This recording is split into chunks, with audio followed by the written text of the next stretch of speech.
You're listening to 107.5 WSFD-LP, Westfield Community Radio in Westfield, Mass.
You know, back in the day, by the way, good morning. This is Bobby Goff, Bobby G and Company. And we got a new producer for this week.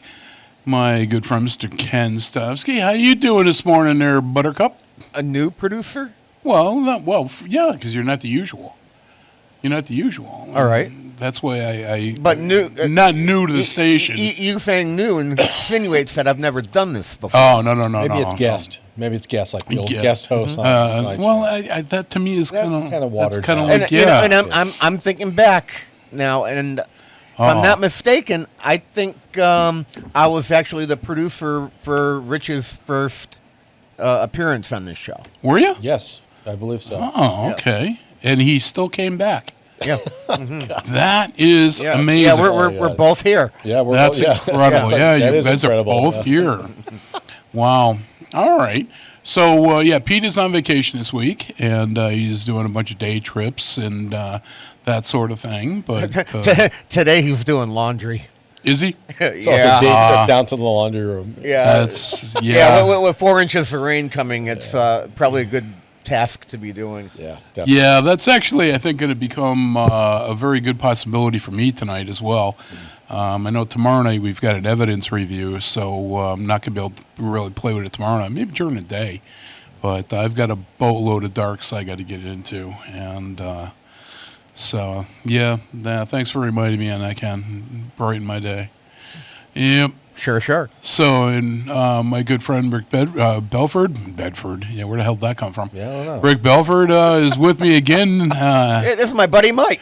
Yeah, you can call me Ray. That was an old commercial, remember that? That was an old I don't remember comedy sketch, Raymond J. Johnson Jr. Oh, is that what it was, a comedy sketch? I thought it was a commercial. Comedy sketch. This guy was the whole character he had hitting all the evening talk shows. And must be in the front row. Comedy. Yeah, a different thing now. Yeah.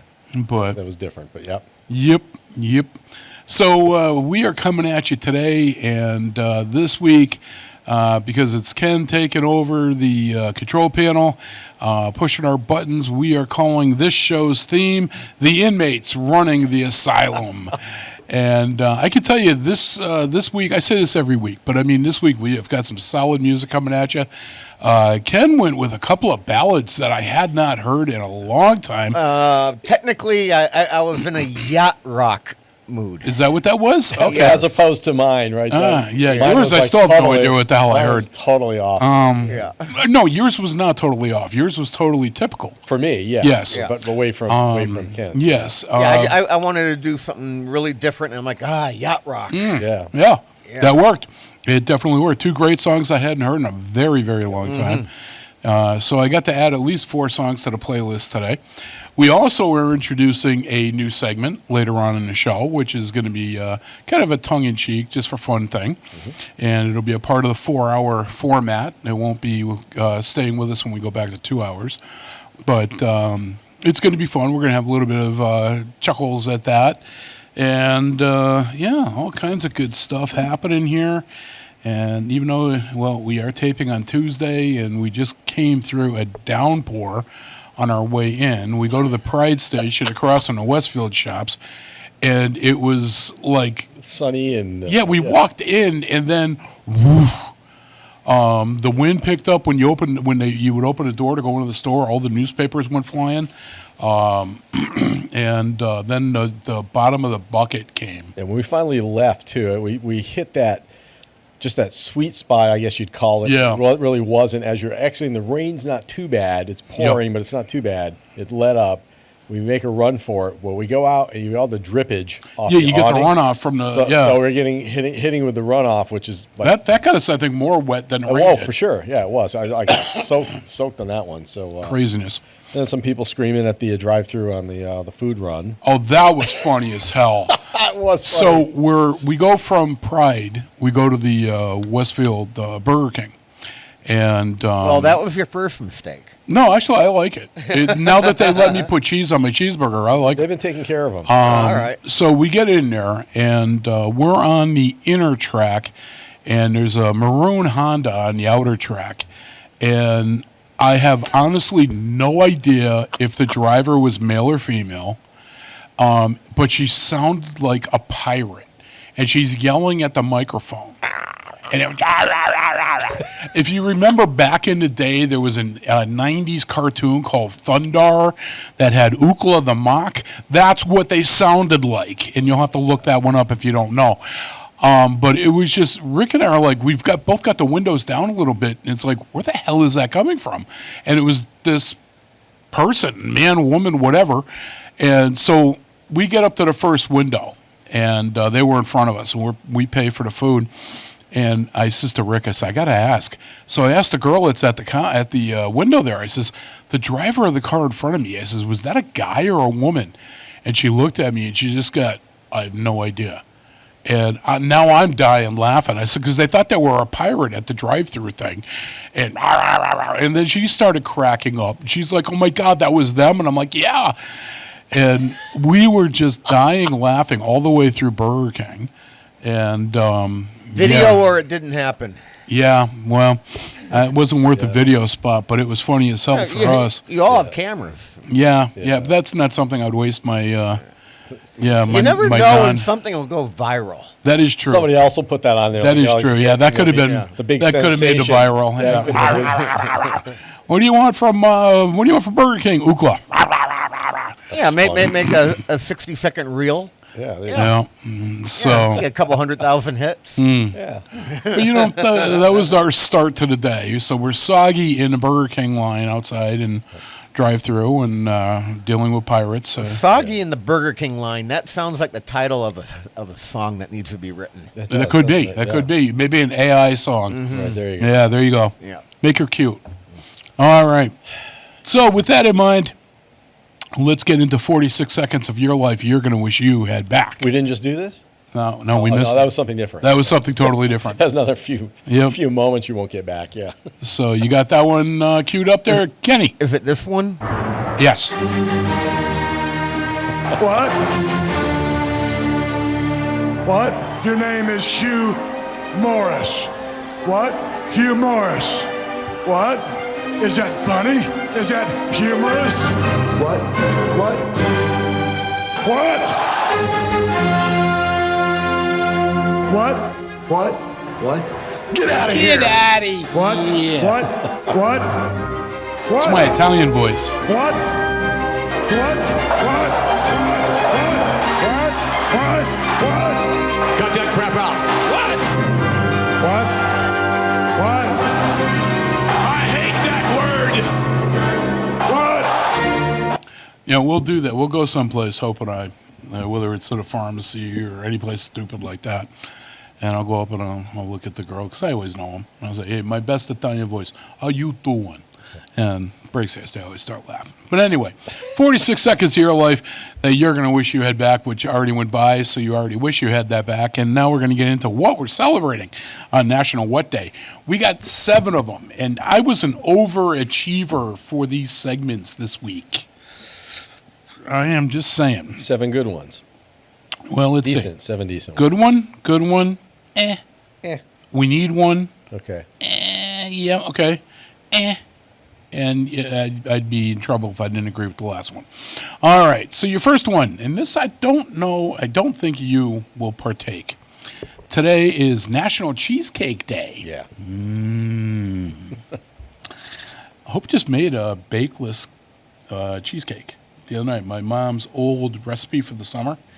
Bakeless? Bakeless. They're not the same. Oh, but it's good. It's like I said. It's for me. It's family. It's growing up. It's the taste of my childhood. I had them too growing up. Did you? Yeah. Oh, I freaking love them. She made a cherry one, and that's a classic. Right? Oh yeah, love it. Yeah, Cool Whip and cream cheese. Cream cheese, yeah, a little bit of sugar. Mm-hmm. I think there's vanilla in it, and you just basically put that into one of the graham cracker pie crusts, and then after it sets, you put the topping on top, which is just cake pie filling. Yep. So it's usually either cherry or blueberry, which were the 2 flavors my mom always made. Mm-hmm. And we'd have those for picnics, barbecues, all that good stuff. So your next one today, National Chili Dog Day. That's a good day. You like chili dogs? I'm a hot dog We guy. just Yeah, had those good. the other night. Chili dogs are awesome. We had them, yeah. And this one, Go National Go Climb a Mountain Day. And we need one of these. We need one of these in this office. National Intern Day. We need an intern. Somebody to get the ice out of the cafeteria and stuff like that for us, that sort of thing. This one, I could say I can get behind this one. Never met him. But National Father-in-Law Day. Hope's father had passed way before we met, so I never had the opportunity to meet him. But ironically enough, Hope knew my dad quite well. Really? Oh, Yep. Very good. And then the next one, National Whistleblower Day. Doesn't do nothing for me. Doesn't blow my skirt up. And then the last one I got for you, and this is kind of ironic to me, and I'll explain why in a minute. Today is National Support Public Education Day. Okay, who was the Einstein that put it on July 30th during summer vacation? Wouldn't that make more sense being celebrated during the school year? Even the first day of school? Or something like that? Look into the history of that. It may have been set before. Could have been. Yeah. I blame Hallmark. I'm going to blame Hallmark too. Yeah. Yep, because we have Christmas in July. They say it starts July 1st, but it doesn't end until June 30th. So it really doesn't matter. Right. But anyway, so that's your National What Days. We had 7 of them. Now we got some Connie Talbot, who's going to sing all about yesterday today, but not tomorrow. There we have it. Yeah. Take it, Connie. Yesterday, all my troubles seem so far away. Now it looks as though they're here to stay. Oh, I believe in yesterday. All right. So these are historical events. These all happened today, the 30th of July, in their respective years. Now, Rick, I want you to put your thinking toque on. Okay. How many do you think we've done for a max number of these in one show before? Each individual entry per show. So yeah, last week I think we had 11. Right. How many? What do you think was the max that we've ever done? Max that we've ever done? Yep. Maybe 15. Maybe. Okay. 16 this week. Okay. Yeah. So like I said, overachiever. Got to be a record here. Yeah, I think so. And the year was 1629. An earthquake hits Naples, Italy, killing 10,000 people. That's crazy. The year was 1729. Baltimore, Maryland was founded. The year was 1733. The first Masonic Grand Lodge in the future United States is constituted in Massachusetts, although I could not find out where. None of the information said where the first one was. I'm guessing it's the Grand Lodge in Boston. But I was thinking Boston, but that would have been a guess. The year was 1865. The steamboat Brother Jonathan sinks off the coast of Crescent City, California, killing 225 passengers. And it was the deadliest shipwreck on the Pacific coast of the United States at that time. The year was 1866, a year later. And this is really messed up. The New Orleans Democratic government orders police to raid an integrated Republican Party meeting, killing 40 people and injuring 150 more. So the Democrats were basically buttholes back then. What do you got? Oh, that was the St. John's Lodge in Boston. There we have it. So we're Boston, Mass. There we go. The year was 1871. The Staten Island Ferry, Westfield was the name of the ferry. The boiler exploded, killing 85 people. And 1930, in Montevideo, Uruguay wins the first FIFA World Cup. Yeah, that's another Peter Griffin. Who the hell cares? I'm so happy that all that crap is over and Oh, done my with. God, so am I. It was a lot smaller. So- it was 4 ounces back then, too. Yeah, you should have listened to the Dark Shadows from that show. All right, 1945, World War II, Japanese submarine. Japanese submarines, were they preceded by a letter I or an L? Do you remember? I don't know. Because it looked like it said I-58, but, the German U-boats Were you. I think it was I-58 sinks the USS Indianapolis, killing 883 seamen. Fortunately, though, what's his name survived. Can't think of his name. The captain on Jaws. I am so drawing a blank. The character's name? Robert Shaw. Yeah, what was his name? Oh my God, I can't. My favorite movie, and I can't think of his name. Anyway, He'll come back to you in the middle of the night. Quint. Captain Quint, Yes, yeah. he survived that supposedly. The year was 1954. Mr. Elvis Presley makes his debut as a public performer. At the end of the performance, thank you very much.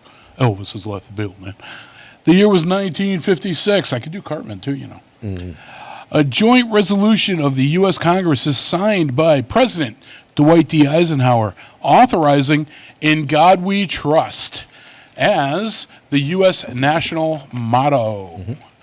The year was 1965. I think that was the same. Yes, no, 65. U.S. President Lyndon B. Johnson signs the Social Security Act of 1965 into law, establishing Medicare and Medicaid. 1971, the Apollo program.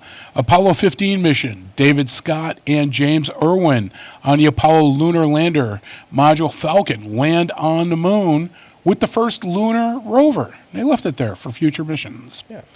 1975, Mr. Jimmy Hoffa disappears from a parking lot of the Machus Red Fox restaurant in Bloomfield Hills, Michigan, which is a suburb of Detroit, at about 2:30 p.m. He is never seen or heard from again. Let's see, 1990. The very first Saturn automobile rolls off the assembly line today. Two more. 2003. In Mexico, staying with the car thing, the last old-style Volkswagen Beetle rolls off the assembly line today. And then the last one I got for you was in 2006. The world's longest-running music show, Top of the Pops, is broadcast for the last time on BBC Two. The show had aired for 42 years. Crazy. Now all those listeners listen to Bobby G. Yep, they hit us on YouTube. Yep, crazy. All right, so that brings us up to, what do we got? We got some Wildfire going to sing some happy birthday to us. Happy birthday to you. Happy birthday to you. Happy birthday, happy birthday, happy birthday to you. Love you guys. Love you girls too. That's Kay and Kel from Wildfire. And again, overachiever. 13. 13. This is Lucky craziness. 13. This is great. And so if you were born today, the 30th of July, we want to wish you a very happy birthday from all of us here at Bobby J & Company and the station itself. And go on out, do something fun for yourself. Treat yourself nice, because if you don't, nobody else will. All right, so here's your 13 birthdays, all from July 30th, and you share them. Maybe they're famous, maybe they're infamous. As a birthday gift, you get to decide. All right, your very first one out of the gate. We had 1863, Mr. Henry Ford was born today, passed away in 1947, American industrialist and founder of Ford Motors. 1922, now this one's weird to me. I'll explain why in a minute. Henry W. Block was born today, passed away in 2019, American banker and businessman. Yep. He co-founded H&R Block. Right. This is what's weird to me. His name is B-L-O-C-H, yet H&R Block is B-L-O-C-K. Keeps people from saying blush. Right. Maybe that's all it is. It's marketing. Maybe that's all it is, but I thought that was weird. Lockheed Aircraft. I'll let you look that story up. Yeah, later. okay. Yeah. The year was 1927. Mr. Victor Wong was born today. Passed away in 2001, American actor. He did a lot of work with John Carpenter and an older Asian gentleman, obviously by the name. If you remember the movie Big Trouble in Little China, he was the bus driver. And he was in a ton of stuff that, like I said, that John Carpenter did.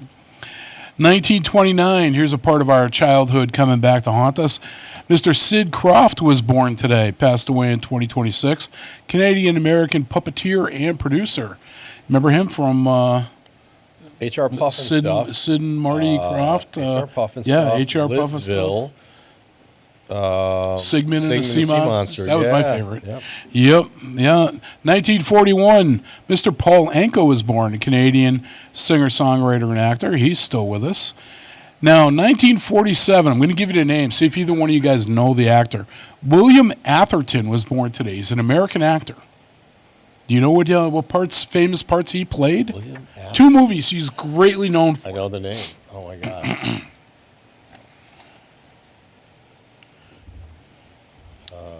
My silence would be a negative. Yes, I figured that one. Yep. I can't. Rick was still humming, so I was giving him a moment. I can't. He was in the original Ghostbusters. He was the EPA guy. Oh, yes. He was the Peck. Yeah. And then he was A-hole, also yeah. in Die Hard, the first one. He was the reporter that got punched in the head at the end of it. Got it, yeah. Yep, He plays that's- like So he plays some. a-holes. Yeah. Yes, exactly. Yeah. He's stereocast. All right. Then we also in 1947, we have the Arnold Schwarzenegger, the Austrian-American bodybuilder, actor, politician, and the 38th governor of Massachusetts. Yeah, I wish. Governor of California. Yes, I'll be back. Yep, he was born today, and yeah.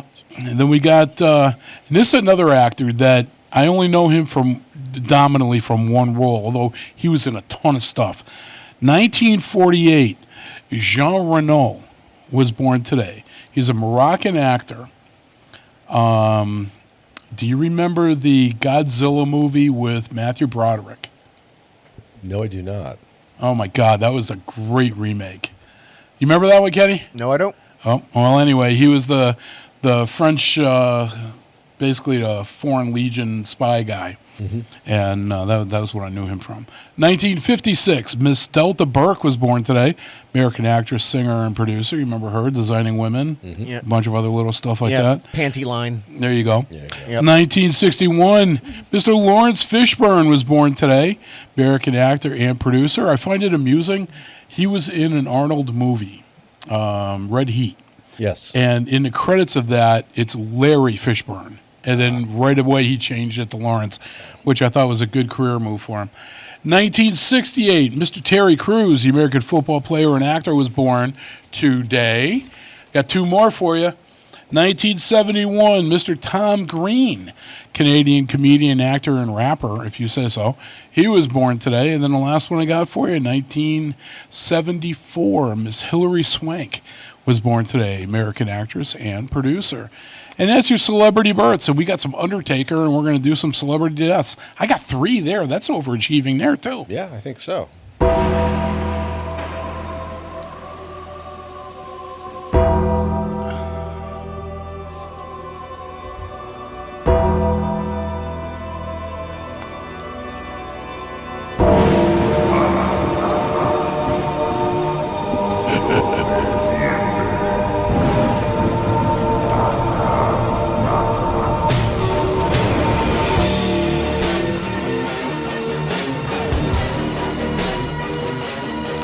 All right. Celebrity deaths. 3 people made the list. And those of you that listen to the show know I usually am scrambling to find one.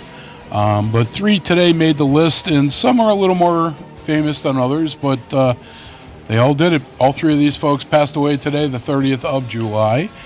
And this is going all the way back to the year 1975.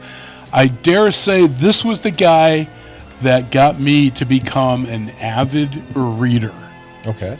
And his name is James Blish. If you've never heard of him, well, first of all, he was born in 1921, American author and critic.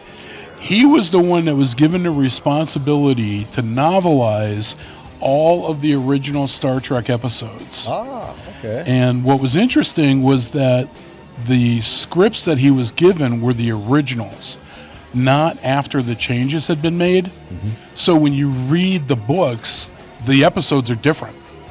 They're not, and he was really good about it. He kind of like seamlessly wove them, and he did a great job of that. But do they follow canon? Yes. All right. Oh, yeah. All right. Oh, they're definitely So you canon. could definitely say the book was better type thing because you're getting It some was details it that you're... really wasn't better or worse. It was I just just- different because they were all like short stories. Right. So there wasn't a whole lot more detail, but like City on the Edge of Forever. Totally different story. Totally different story. But Harlan Ellis, when he wrote it, did not. He didn't write it as a. I don't know. The episode, the way it was filmed, was not even close to what he wrote. And if you're curious on that, look it up. I'm sure you can catch it on Amazon or whatever the reading services are. But it was worth the read, and they actually came out with a graphic novel on the original version of it. Really? And I was like, okay, this would have been a cool concept, but extremely dark for the original Star Trek. It was basically all about drug abuse. Really? And I'm like, okay, yeah, that doesn't really fit. But Hey, learn more about drug abuse at your local library. Put the exactly. disclaimer at the end. Yeah. Yeah, exactly. All right. Kids. So we got James Blish starting us off. Reading Then we go to Rainbow. 1992. Mr. Joe Shuster was passed away today, born in Okay. 1914. Yep. Canadian comic book artist. You may Creator. remember him from Action Comics with Superman. And that was his baby. Cool. So very good there. And then the last one I got for you, this is before my time a little bit. So Rick, you're a little older than me, so maybe this hits you, but I think it might even be a little before you. 1998, we lost Buffalo Bob Smith. Yeah, before my was- time. I know who he is. but Yep, before born my in time. 1917, American Yep. television host. He was the one that had Howdy Doody. Yep. And, he passed away in 1998. So, folks, that's your today in celebrating in National What Days, your historical events for today, your celebrity births, and your celebrity deaths. We got all that crammed into one little area. And now we are going to move on. So, being a 4-hour format, I love these because I can do double plays. And I'm a big fan of double plays because I am hard-picked. When I pick a band, I'm hard to pick one song. And so we'll get to do two. So this morning I'm going to start you off with your Floyd fix because it's only 6:30-ish. So that's a good way to ease yourself into the day. So the first one I'm going to do for you is Goodbye Blue Sky, which actually is applicable for today.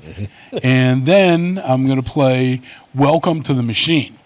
Now, two of my favorites, one of them was a 7.5-minute song, but it's Floyd, so I can accept it. But as they say in the beginning of Blue Sky, Mommy, there's an aeroplane up in the sky.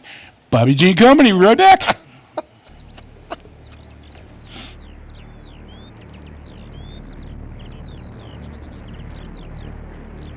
Look, Mummy, there's an airplane up in the sky.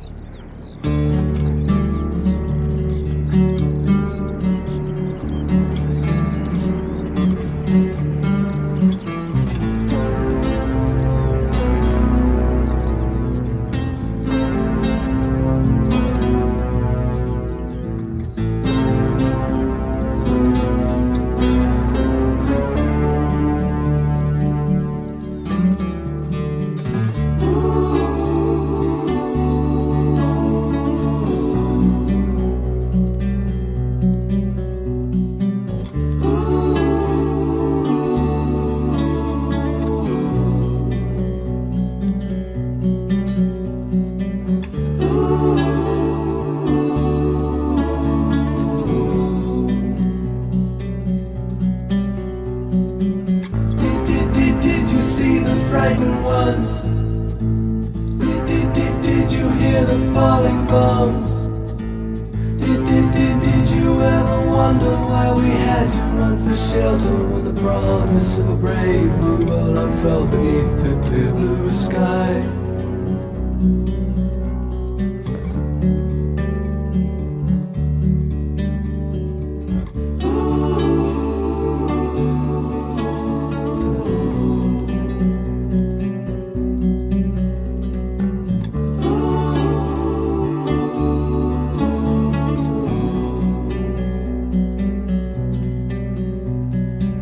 Did you see the frightened ones? Did you hear the falling bombs? The flames are all long gone, but the pain lingers on. Goodbye.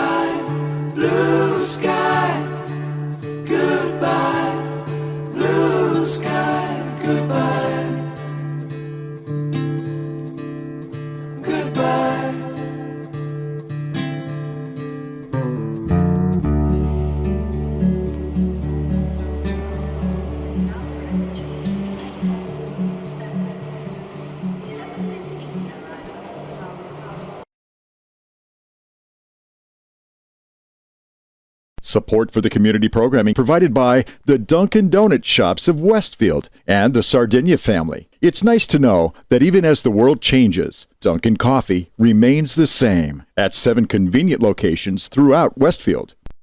Listen to me, Michael Buster McMahon, Mondays 8 to 10 a.m. to learn the stories behind your favorite songs.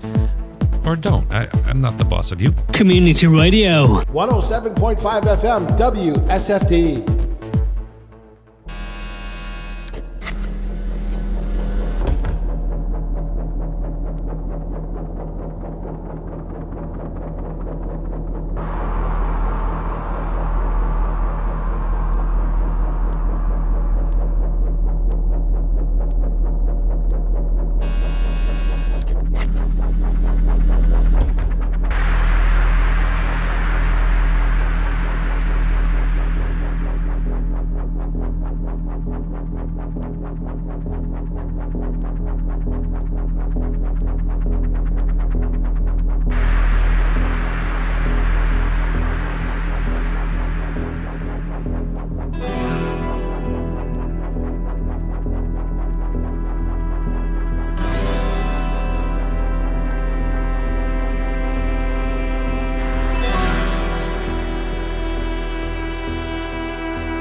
Oh, it's got 3 minutes. There we are.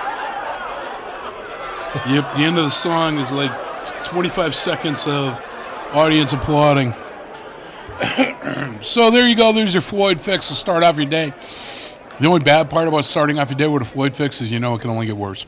Just pointing that out there. If I save this for the end, you got something to look forward to, building you to that crescent. Oh, my gosh.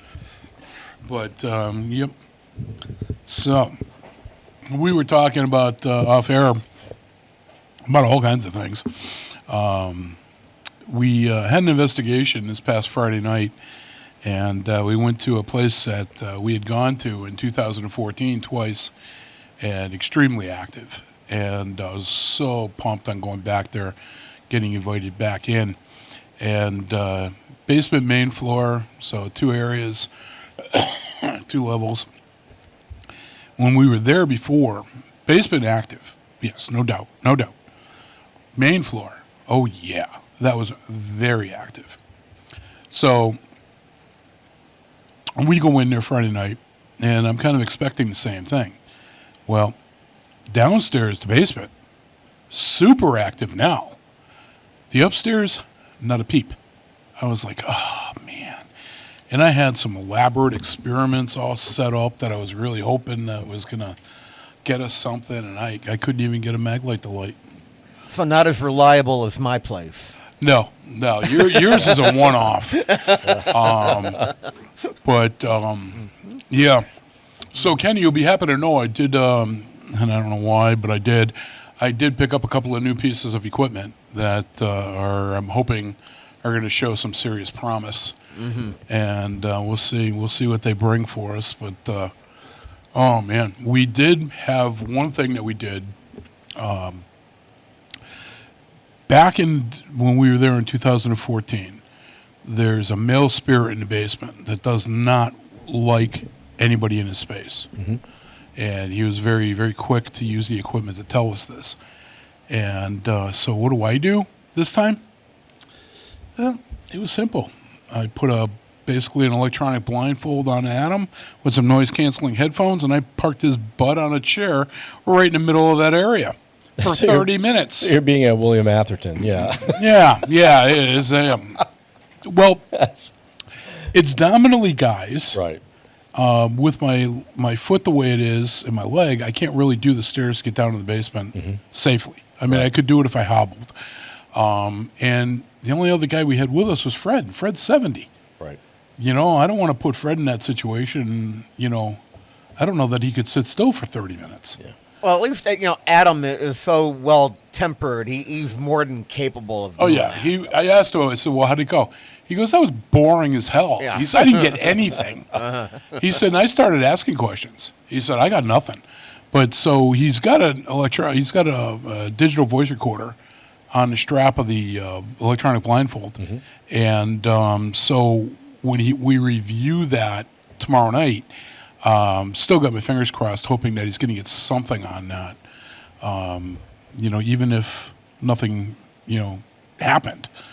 But he did make a comment that he did feel like there was somebody around him when there was nobody downstairs even. We had a camera, one of our static cameras, the ones on a tripod, we literally had that 8 feet in front of him. And, because I don't do a lot of solo work with the people because for the most part it's not the safest thing to do. And I don't necessarily mean from a Casper perspective, but if somebody gets spooked and they get up and they forget where the hell they are, if you like down there, that was a low ceiling. Adam could have whacked himself big time, upside the noggin. And so we make sure when we do that, we have a camera on placement, and I've got people immediately available to react if need be. But he was just there 30 minutes, and then, I sent the girls down to go get him, and, okay, he comes up. He said, yeah, that was interesting. He said, I really could have fallen asleep. And so not much due to that. Another great experiment idea. Wonder if Casper took that as being passive-aggressive. I was hoping to just, because it was a guy, I was hoping I'd elicit some sort of a response. Because, the two, Carissa and Stephanie were both really kind of like, hey, that's my thing. I do that. And I'm like, That's yeah, I can't wait. territorial time now. Okay. Yeah, not just the males that mark exactly. territory. Yeah. One of you is going to be in the chair, the other's duct taped to the wall. Okay. Yeah, so we're still working our way through the Wilbraham event. We got a public reveal there. What's the date you said that was on? Was it 16th? 16 October, yeah. 16th of October, which is a Friday night. And that's going to be at the Wilbraham Senior Center. I can tell you now, again, this is not me touting anything or whatever, blowing my own horn or whatever. When we did the May 1st presentation, that's what started this project. They have an access of 200 people that can fit into the Senior Center main room. They cut off at that. They sold, well, it was free. They had 200 seats spoken for and a waiting list. Be aware of it. They are going to be getting, I believe it's $5 a ticket for the public reveal. Again, $200 max, and that's the way it is. Now, the other part of this that we're doing, and I've never done this before, so I'm not 100% sure what this means yet. I'm still trying to kind of work this out in my own head, collating the details here. But we're doing a VIP experience as well the night of the 16th. So for $15, so it's an extra $10, all this money goes to the Friends of the Senior Center. Mm-hmm. None of this comes to me or the team or anything like that. So I'm very clear with that. And so for $15, I believe is the current price, they're going to be selling only 35 tickets. That's a VIP. That includes I think it starts at 5 or 5:15. And that's going to be a meet and greet with the team, very, very intimate, personal, because there's obviously a lot smaller of a crowd. We are going to be doing a raffle in the VIP section, and that means that you will be getting, I believe you get a ticket with your admission for the VIP.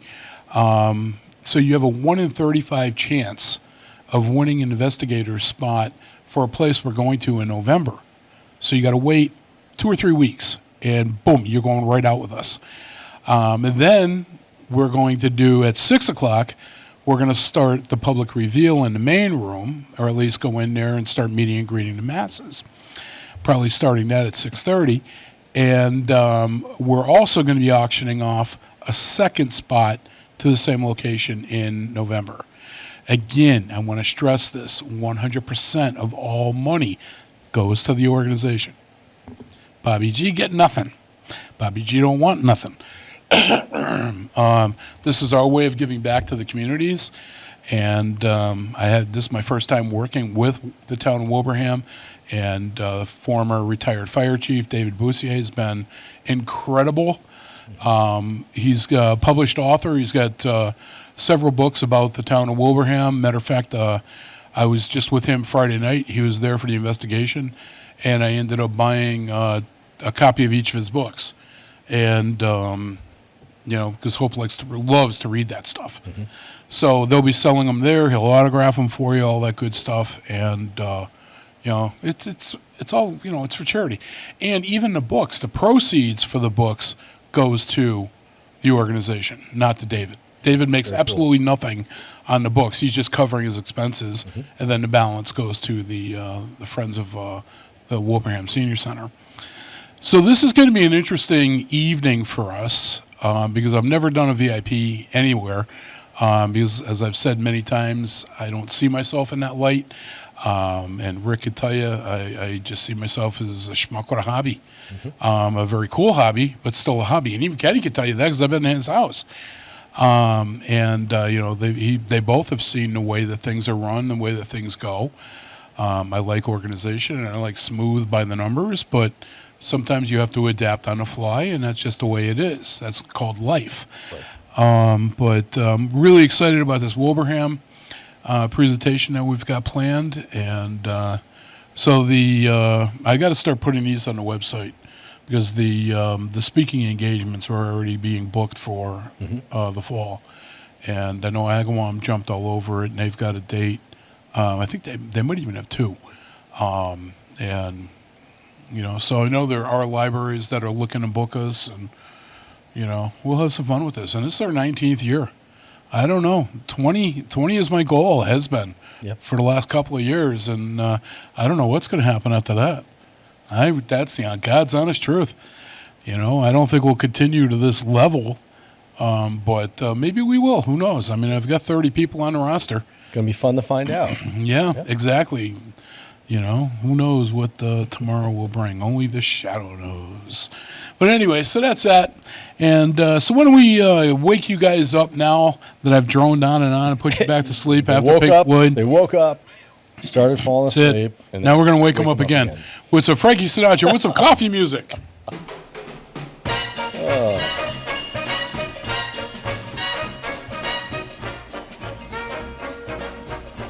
Got a fruit fly trying to fly away with my burger. Among Brazilians, coffee beans grow by the billion. Say it, Rick. So they've got to I thought it was Kenny's turn. Extra cups to fill. They've got an awful lot of coffee in Brazil. All right, these are your Current Facts of the Week, brought to you by the Bobby G and Company Show. 18 convenient locations. One's got to be near you.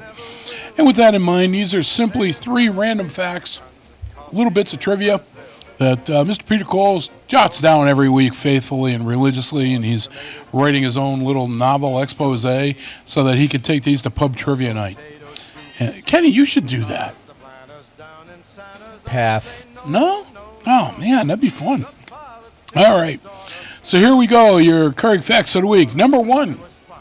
All right. What do you guys, and I'm going to throw this at you. This one's, it's not easy, but I mean, you'll get it. What's the longest snake ever captured? How long did it measure? So I take it in my last bite of cheeseburger, looking for fruit flies. Have no idea. Any idea, Ken? Probably a 30 or 40 foot anaconda. No, only 24. No, that's it. That's it, just 24. It's a baby. Oh. Okay. All right. In a lifetime, the average American person spends how much time watching television? In a lifetime, the average person. Well, a correct answer is too much, but that's not what you're looking for. So. Yeah. And an easier answer would be a percentage of your day. And no, it's actually a time. A time? Like a week or a month or whatever. Over a lifetime? Over a lifetime, yep. A few years. 100,000 hours. That might be close because it's 8 years is the actual answer. So I don't know where that would equate. And then the last one I got for you, and think about this one. What's the oldest known vegetable? What do you think it would be? I'm inclined to lean towards a gourd. I'm thinking something like that. Squash or pumpkin or something. A pea. A pea? Yeah, pea is the oldest known vegetable. Prove it. I don't know. It's got Q's, too. I don't know. The P's and Q's. All right. Big ending. How many hours? 8 years. 70. All right. So this is the 24-inch Python version of watching TV for 8 hours while eating peas. Yeah. Try to come up with something for that. Yeah, 70,000 hours, 8 years. Is it? Yeah. And what'd you say, 100,000 hours? Yeah. Hey, you were real close. Oh, that was, close. Yeah. Very good. Very good. All right. Do you have anything you want to share for Local Corner, or you want to just kill that segment this week? Kenny. Keep an eye on social media. We are doing the downtown concerts. What's going on? Westfield, at Elm Street Plaza. They're on Friday nights. They start at 7 o'clock, and they're running up through August. So look up artworks on social media for the schedule and the lineup. Okay. Southwick on Wednesdays has concerts at Wally Park. Okay. All right. And you know what? We have a couple of really good bands coming up at 52 Sumner. I was going to ask you about that specifically. What do you got coming up? Yeah, we have Kingfish coming back. And what are they? He's a blues artist. Okay. And we have a band called Plush coming to town, which is all female rock and roll band. Really? And they are really, really good. The dates evade me, but if you go to 52summer.com, you can see the entire lineup there. No, is Plush a tribute band or is it original material? They do a couple of covers, but they have a lot of their own material. Oh, okay. Yeah. All right. I keep trying. You guys got, I'm telling you, 52 Summer, between you and Jay, you guys have got to sign Bostics to come in and play. Mm-hmm. I can't stress that enough. Those guys are awesome. Rick went to see him. Have them send us a media kit. Do you know anyone personally? Yeah. Yeah, have them send us a media kit. I don't know if they have anything like that. Yeah, sure they do. It Most should, bands do they? They should have. Most Okay. bands do. All right. If they're playing in the region, they should have that. Yeah. That, at minimum, they have a link to a demo or something. Okay. Yeah. These guys are phenomenal. I took, Rick and his brother came with us the last time we went up there to see them. Now, this is my third time seeing them. They've been to Broadbrook 3 times so far. I've been there all 3 times. Got tickets again for December when they're coming back, and looking so forward to it. But they're just phenomenal. I mean, you saw them for the first time. Yeah. I mean, am I exaggerating? No, they're awesome. And my brother Tom, he was coming out for business and a few days of vacation, and I said, "Hey, you get to come with us because we're going to a concert. We got tickets, and you get to go with us." And he goes, "Who are we seeing?" I said, "Bostics." It's a Boston Sticks tribute. He goes, "Well, you do know I saw Boston live back in the day." I'm like, "Okay." He goes, "So high bar," and he goes, "No, they were awesome. They were great. Musically, they were together." His only complaint was they didn't play one of his favorite tunes. Oh, that's right. That's all he had. He just told the guys at the end, like, you got to add this to the playlist. Yep, that's right. Set Yeah, there list. was You gotta one. add it. Yep, that's all. He was I remember that. Only thing he didn't like was just his favorite song. You also want to keep September 20th on your calendar open. That'll be at the Pines Theater at Oak Park in Florence. Mm-hmm. Okay, what's that? Shining Star. They're a Bad Company tribute band. It's an outdoor concert? It's an outdoor concert. Nice. We gigged them there a few weeks ago. It rained, and they're such good guys. They booked another date to be able to do a full set. They only did one set a few weeks ago. We're hoping to get through the entire show, and that's September 20th. September 20th. Yeah. Yeah, really. That's a Sunday. They are really good. You're doing a Sunday concert? Yeah. They don't start late at night. They start in the afternoon. Oh. Yeah. Oh, okay. Yeah, because that's an investigation weekend. Yeah. So I don't know if I'm going to be able. I don't know if I'll be up on Sunday. Yeah, take a nap. But yeah, that's the whole thing. Yeah, that's exactly it. Yeah. That's all I have coming to my head right now. Yeah. All right. Okay. That sounds good. So again, as always, there's lots to do. You can go on Facebook and check things out and find something. Got a frog in my throat. Oh, I love allergies. All right, so why don't we jump in and let's get some Dark Shadows rolling for this week.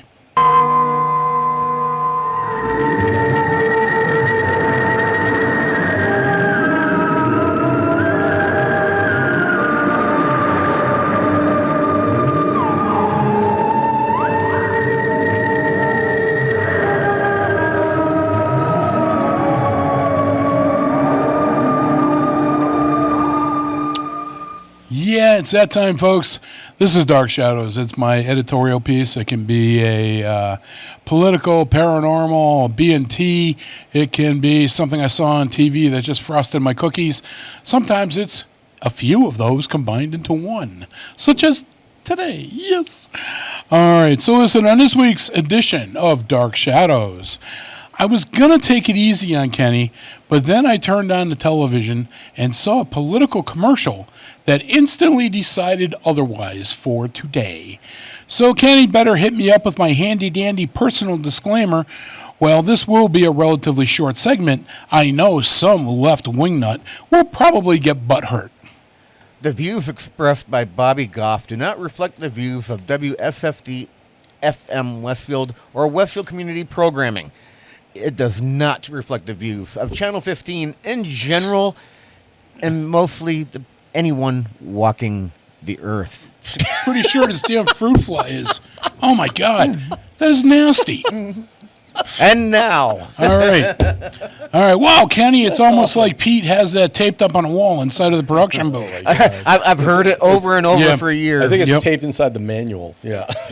All right. And this fruit fly is really annoying me.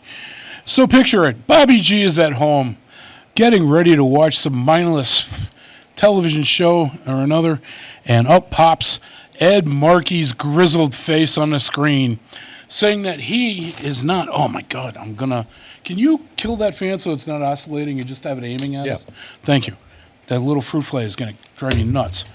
Ed Markey's grizzled face on the screen, saying that he is not for sale, and blah blah blah blah blah blah blah. Then we add Bernie Sanders to the mix.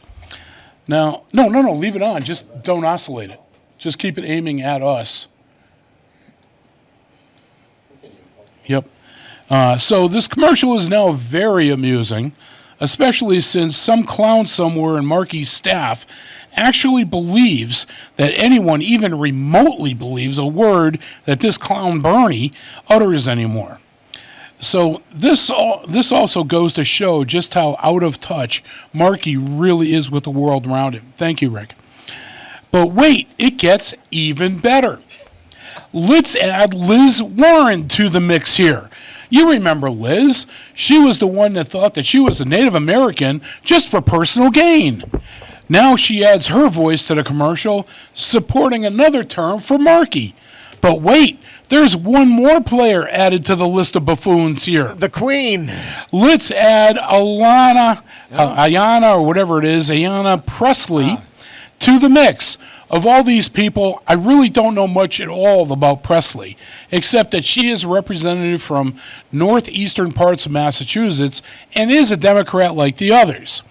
So even though I am well aware of what they say, I'm going to assume that the apple has not fallen very far from the tree here, due to her being willing to add her name to and voice to Markey. I would say that the only thing missing from this commercial would be AOC popping in just to say hi, or whatever accent she wanted to use this week. So we have two politicians, okay, let's make that three, that we already know are lying because their lips are moving.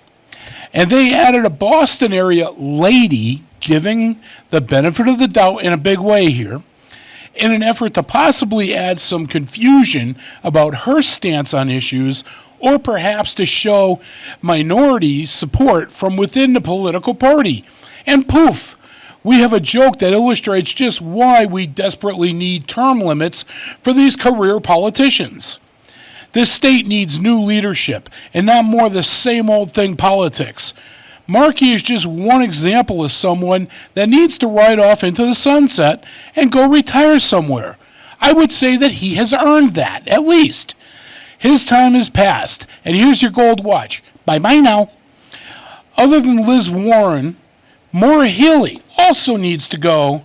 I should say others like Liz Warren and Maura Healey also need to disappear back into their private lives, realizing that their view of the world and policy simply are not current with that Massachusetts residents are tired of the highest taxes, one of the highest taxes, if not the highest, state taxes in the country, to support illegal aliens and other policies that need to be changed as well. These people obviously believe that Massachusetts residents are too ignorant to vote them out of office. These elections are an awesome place to start and be heard once again. They have said that the right wing has been quiet for so long, with the left wing becoming wingnuts over the past number of years. The right wing was afraid of looking politically incorrect or being called such things as racist. Not anymore. Well, it's high time for Massachusetts residents to be heard once again. With reportedly approximately a 60% Republican base and absolutely no representation, this is the time to act, folks.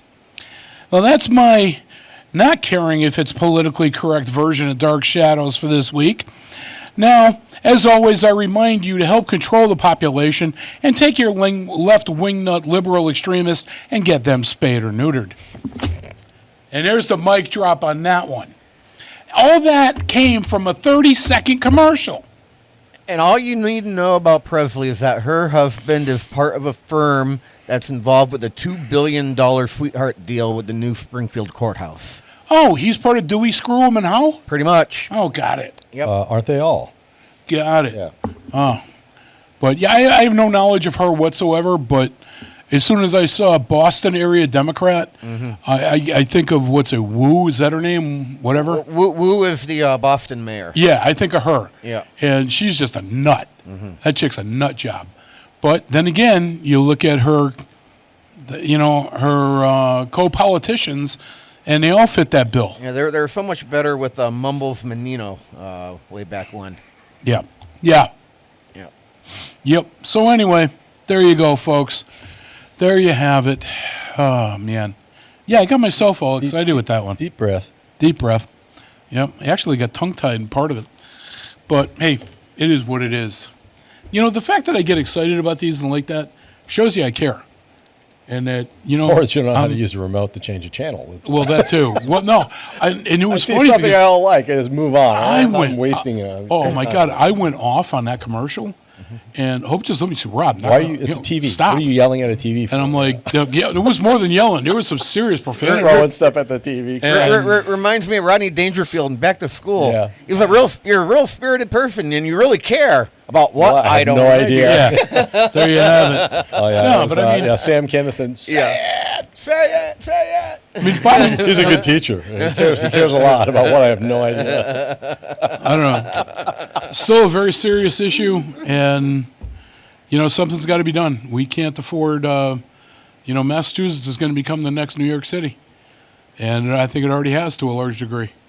Nobody wants to deal with, Pocahontas Warren and her fabrications, and no, no. And then you get Maura Healey. No, sorry, nope, nut of wing. Time to leave.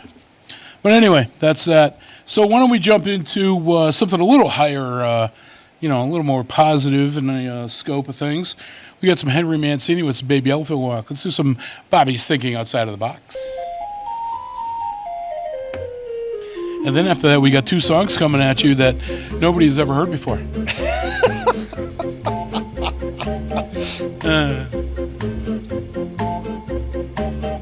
All right, Rick, you can sing this one.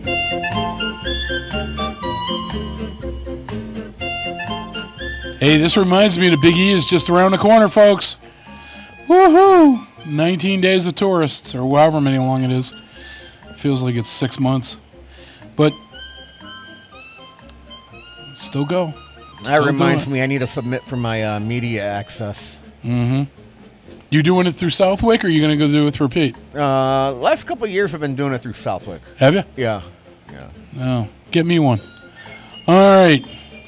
So here we go. Bobby's thinking outside of the box. Rick's going to need one too, just so you know. It's immediate parking tickets. Season-wide, the whole thing. I'll help you. Here's your Bobby's thinking outside of the box. I'm going to hit Kenny and Rick with a trivia question. Let's see if either one of them can get it right this time. How many people, in the United States have been killed by wolves? Okay, how many people in the United States have been killed by wolves?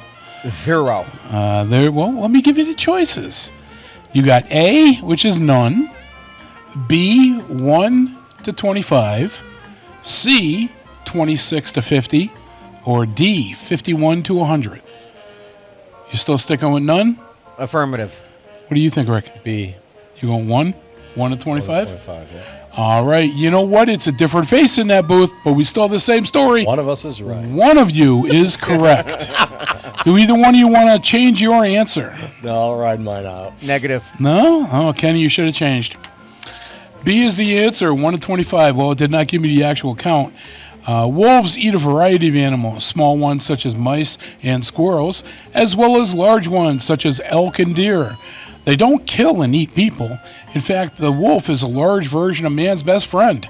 It's a member of the dog family. Excellent vision, a keen sense of smell, a fine hearing make wolves some of the most effective predators around. They can see and smell a deer from more than a mile away. They define their territory and area that they live in with scent markings and vocalizations, including their famous howls. No, wait a minute. The answer was not 0. It was somewhere between 1 and 25. Yeah, what you just said was they do not hunt and eat humans. Yeah, that's not a staple in their diet, but it has happened. Yep. Hey, I can only report what I read. Yeah. I know, it's not easy being you. All right. So we got, okay, you ready with sunglasses at night? Oh, I didn't bring my sunglasses in. Oh, that's all right. Damn it.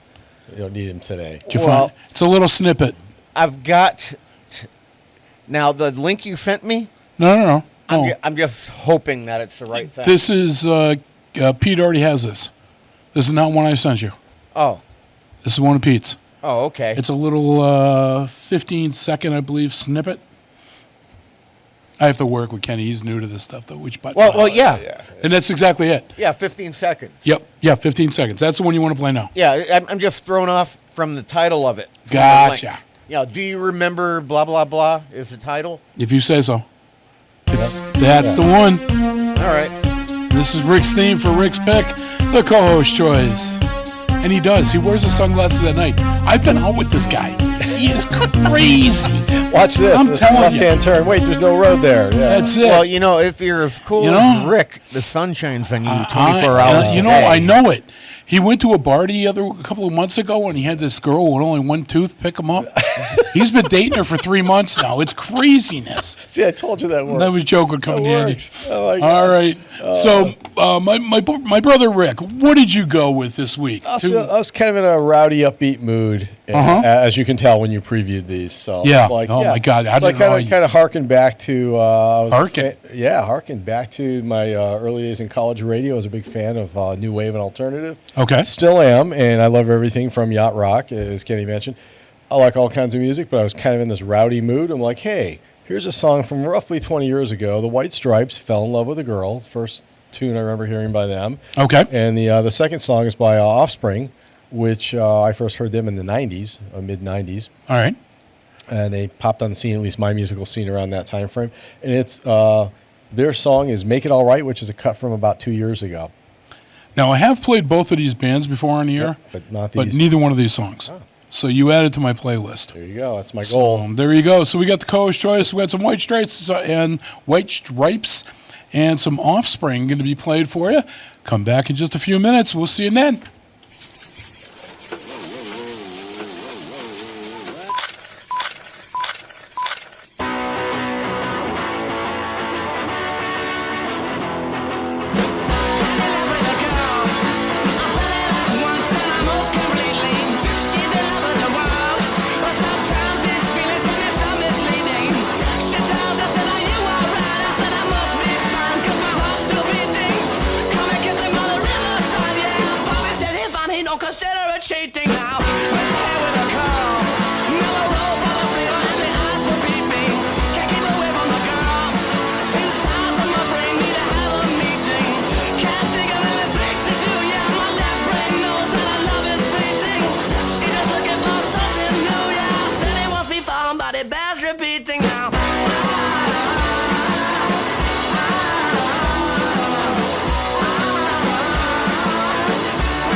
Support for community programming provided by Betts Plumbing and Heating Supply Company, an independent, family-owned wholesaler serving Westfield for over 50 years, specializing in plumbing, heating, and industrial piping supplies.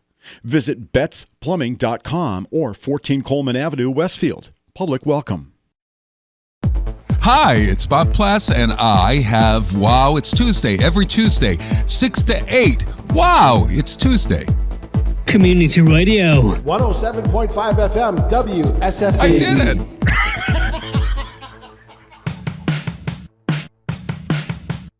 All I want to do is to fly away with you.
All right. Yes, 2 new songs added to everybody's playlist. Yep.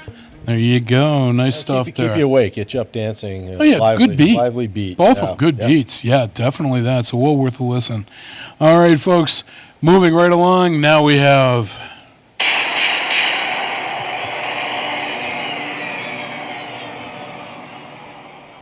And this is Kenny's first time with this segment. As I get my papers ready for this part. In the news, this just came across our desk here. A local author has just completed her first book, and it's about the world's greatest basement. Early reviews are good, with one critic actually calling it a bestseller. Get it? Yeah. Seller. Yeah. Okay. All right. A new survey says that if you are getting repairs done to fix up your house, a cheap way to go is by replacing the windows and gutters. They say don't bother with the chimneys. They are through the roof. We got to get Kenny some sound effects in there. You get like a home improvement. Something. Yeah, something. All right. Well, health experts are now saying that a stomach ache is the worst symptom of eating excess cheese. However, constipation is a solid number 2. Oh my. Oh my. Come on, that one was funny. That was funny. That was funny. Police are searching for 2 suspects who broke into a local drugstore late last night. Authorities say the suspects stole all the Viagra before fleeing the scene. An alert has been issued to be on the lookout for 2 hardened criminals. All right, there you go. That was your In the News. Everything you wanted to know, but were afraid to ask for. All right, so that brings us up. We have got, now, the next song I got on deck for you, I literally have not played this song in probably 6 years. I was going through the playlist, which is now 43 pages long, and picking and choosing for today's show. And this one popped out at me for some reason. Mm-hmm. So let's hear some Rush. We got the spirit of radio. Bobby G and Company. Be right back, folks.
Live from Studio 120 at Westfield Technical Academy, this is WCPC Channel 15 and 107.5 FM WSFD-LP Westfield. All right, everybody, welcome back. We had a little Rush there. I do not hear enough Rush on the radio anymore. If you do, it's one or two songs that you've heard too many times. Yeah, and like I said, it's been 5 or 6 years, and I'm just as guilty because it's been that long since I've played it. But I remember back in the day, Rush was like one of the staples. Yeah. And now they're just a thing of the past almost, and good solid group. But solid rock group. And I'll tell you, I can't play it on the air. I wish I could, but Pete would go nuts with the beeping for the profanity. But find on YouTube, there's a Foo Fighters video of them doing Tom Sawyer. Okay? They bring a guy out of the audience to sing it, and I don't know any of the guys' names. So the lead man for Foo Fighters, Dave Grohl, whatever his name is, who? Dave Grohl. Dave, yes, Dave Grohl. Yep. He had a broken ankle or something. He was in a cast, so he's sitting down playing for this one, for this whole concert. And so he asks at the beginning of the video, hey, does anybody actually know the words of the song? And there's a guy in there, and of course it's laced with profanity, but I'm giving you the PG-13 version. And there's a guy in the audience, yeah, I know all that. And he goes, no way, you're full of it. He goes, no, really? So they bring him up on stage, and they start playing. Yeah. And this guy, I don't know where the hell he got the voice, but he is nailing it. Sings the entire song. But the funniest part is watching David's face while this guy's just belting out the song. That's awesome. And it's an awesome view. I think it's a little bit of a lengthier version. It's like 7-8 minutes long. Yeah. But I'm telling you, it's worth a watch. Foo Fighters, Tom Sawyer. It's a live performance. And you're just going to be like, wow. I've actually played it a couple of times for Hope. And now I try and bring it up. She goes, you've already showed me that. Oh, okay. Never mind, honey. Yeah. You go back and show it to her tonight. Yeah, I'll show it to her later on. Yep. Hey, good news. Check this out. So she's funny because I have a raised ranch. So my office is directly below where the television is in the living room. So she'll be sitting there watching TV while I'm working on a show. Now, as I've said many times, whether it's Kenny or Pete in a production booth is irrelevant to me with this regard. I proof everything that goes on the air. And I have to. Because sometimes somebody sends me something that the last 2 minutes of the 2 seconds of the song, some tool is dropping an F-bomb. Yeah. And I can't imagine who might have sent me that one. Yeah, but it was funny. Yes, he was just testing. We may never know. Yeah, he was just testing me. But so I proof literally everything that goes on, and my computer speakers are really good. So a lot of times, if it's something that, like if it's a song that Hope picked for one of hers, I'll crank it. And so she pauses the TV to listen to the music, and I know what music she likes and what she doesn't really care one way or the other about. And I'll turn up the volume on the stuff that I know she likes, and I let her kind of get a preview for the show. And like last night when I finished doing the proofing, I said, okay, preview's over, back to your TV station now. And I can hear her upstairs laughing. But, Rush, excellent band. Yeah. You got to see Foo Fighters do Tom Sawyer. They're just so funny with that. But, there's sometimes, like we got the segment coming up, is Just for Laughs. Sometimes a few of these segments actually get a little personal. And I don't mean in a bad way. The comedian that we're going to hear from today is Jeff Allen. Oh, he's good. Phenomenal guy. Yeah. I actually had the opportunity to meet him and hang out with him. We interviewed him a couple of years ago. He was at the Funny Bones in Hartford, Connecticut. Funny Bone, I think it is. But he had agreed to a sit-down interview and had Adam actually video for me. Nice. And we used that on Agawam Media. I know Pete's got a copy of it somewhere. And Kenny, I think you might have even used it in Southwick. But we did a really nice interview with Jeff, and great guy. Totally blown away by this guy. I did not expect this level of personality from him. Although I should have. He's a comedian, right? It's all personality. But So for me, it's personal. When I play Jeff, it's like, oh yeah, I hung out with this guy. It's like when we go see Boss Sticks. Oh yeah, we hang up with these guys. And it's just a good time. Yep. So Jeff Allen is going to be the comedian today for Just for Laughs, and this is one of his segments that he does, and he did it that night too, live for us, and I died laughing. I've never seen Hope laugh so much as she did the night that we went to see Jeff. So this segment is called When Your Wife Has a Twisted Sense of Humor. And this is perfect. So here you go. Bobby G and Company, Just for Laughs with Mr. Jeff Allen. Nah, we're married. We try. We just know how much time and energy it actually takes, and we prefer to watch Law and Order. That's just the way it's worked out. My wife falls asleep at 9:15 every night. You could set a watch by her body. At 9:10, you look at her on the couch in our living room, it's like a gas leak goes off.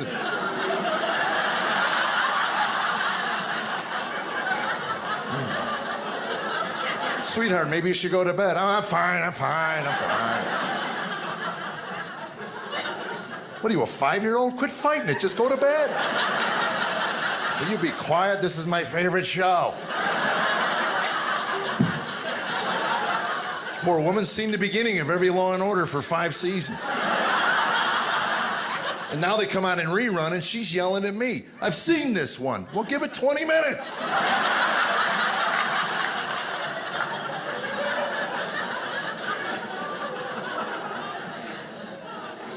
I love that woman.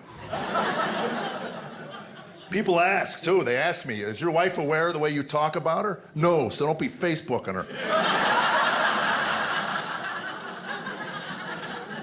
This is her idea of funny. God bless me with an amazing woman. She's got a dark, twisted sense of humor.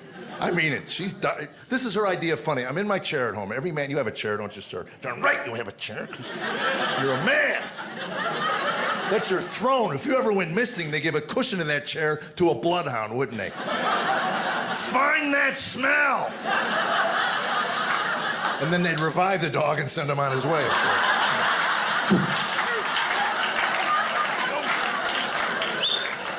So I'm in my chair one afternoon, minding my own business. Now, my wife comes up behind me. She starts rubbing me like that. She's got her arms around me like that. She's nibbling on my ear. And, of course, I'm thinking, is it February 29th?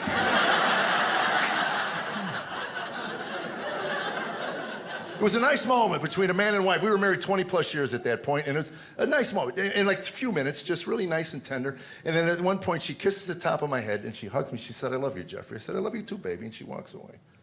And I'm basking in the warmth of this. I mean, 10, 15, at times I would yell. She was in the kitchen. Baby, that was nice.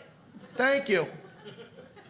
And at one point, my son comes walking through. Hey, Dad, who drew that big smiley face on your bald spot? Yeah!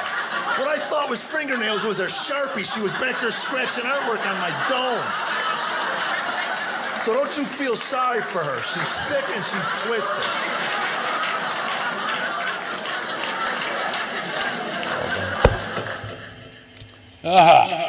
Hey, that snuck up on me. That was good. Jeff Allen is he's awesome. He is awesome. He's definitely a one in a million there. And it's funny because what usually, I guess I expect people to be different than what they promote. Like the Jeff Allen that you see is a character. Mm-hmm. But that's really Jeff. And I thought that was really cool. That took me a moment to get over the shock factor of that. But, when we went to the Funny Bone, Hope, my friend Adam and I went, and Adam filmed the whole thing. And, I said he was very gracious, sat down with us for, at least, I think it was like 20 minutes. Mm-hmm. And I went over everything. When I do an interview, I don't believe in grassy knoll stuff. So whether it's for, media or, mm-hmm. The show or whatever.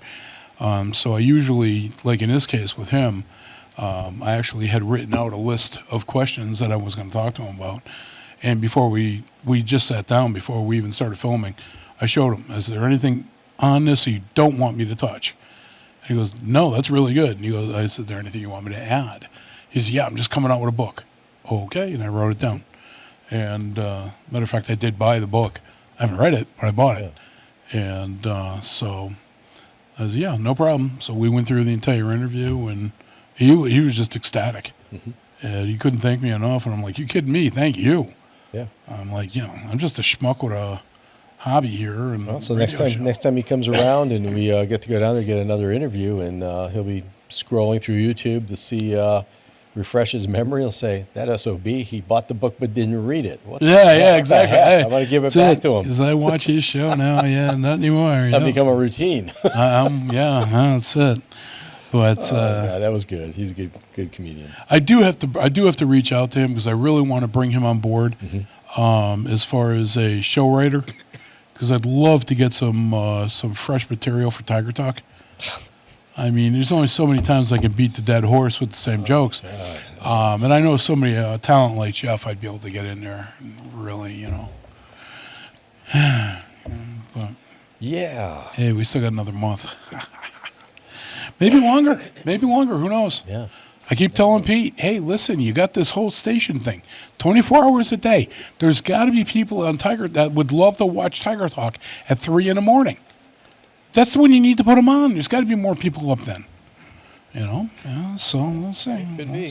Could be. Anyway, all right. So, Kenny, you got the intro for Mr. Tingley's Making the List? Did you see that one pop up on you? Okay, I didn't have a link referenced in the work order. No, because Pete put it together. So that's a Pete. If I don't have a reference for it, it's because Pete put it together. So if you don't have it, if it's not labeled conveniently for you to find, we'll just do it without it. That's all. Nice and simple on this show. He has several folders for you. So. Folders. Oh yeah. Oh my gosh. All right. This is for Wow. Nation Connection. Yeah, that's an old one. Have you ever heard that? No, that was before your time. Before my time. You got to play that one, Kenny. This was the intro to Danny Nason's a local guy that every week he picked a song. Okay. He had his own segment. My nephew Jeremy is musical genius, plain and simple, and he does impersonations. Oh no! So Danny's thing was the Nason Connection, right? Which in my mind became the Rainbow Connection. That's the first thing I'm thinking of. Which in my mind now is a parody. We rewrote the lyrics to the Nason Connection, but Jeremy sang it in Kermit's voice. Playing the guitar. Right. So you got that, Kenny? Yeah, we'll use that one in place. Because I can't find repeat. All right, go ahead. Let's do this for fun. This is this is the old school. And I'll leave the mics open. Yeah. Okay. Now, this is Jeremy playing.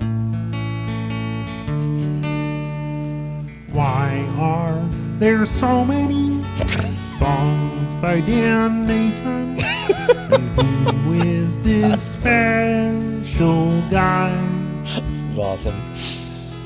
Someday you'll find it, the Nason Connection. The lovers, the dreamers, and Dan. Da da da dee da da da. Oh my gosh. Da da da da dee da.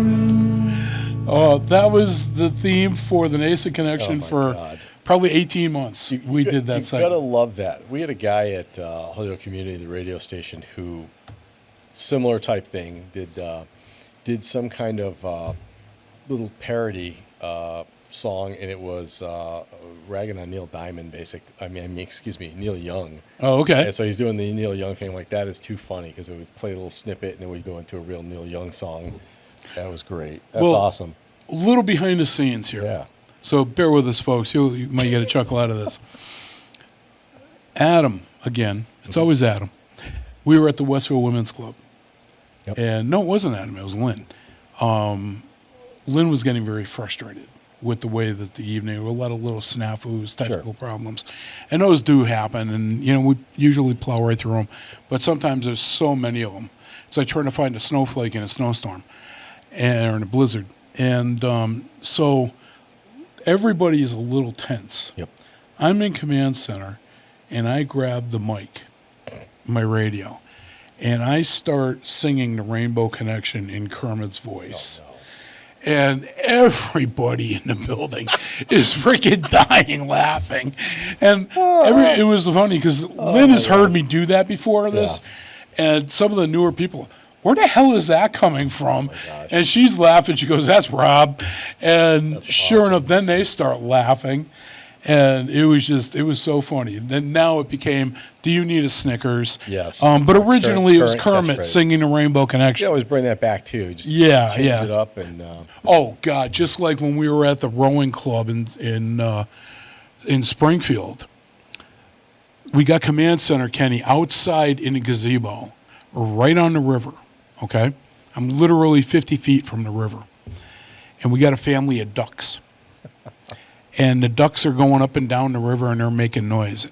And we were still doing setup. Every single time the ducks went by, they quacked at us. I'm on the radio going, quack, quack, quack, quack, quack, quack. I'm doing my Burgess Meredith penguin impersonation. And I can hear them inside the building dying laughing. And then I can hear Tracy's little voice. "Is he going to do that all night?" Adam's like, "No, just during setup. Don't worry." And it was just so funny. But, yeah, stupid stuff happens. Anyway. This is not the Nason Connection. However, it is making the Les list. And this is where Les Tingley, my producer from Agawam, buddy of mine, gets to pick a couple of songs, just like everybody else. Except the difference is he picks stuff that we all know. As opposed to me. As opposed to. Yes. Who picks things that you don't know. Exactly. I have no idea. All right. So, actually, he went with a couple of really good songs. And I have not played either one of these in a while either. Judas Priest, You've Got Another Thing Coming. Good song. Try and say that without singing it. You can't. No, you can't. And then the other one from the Stones, Sympathy for the Devil. Bobby G and Company, this is making the Les list. We will be back in, we'll call it 12 minutes. See you in a few.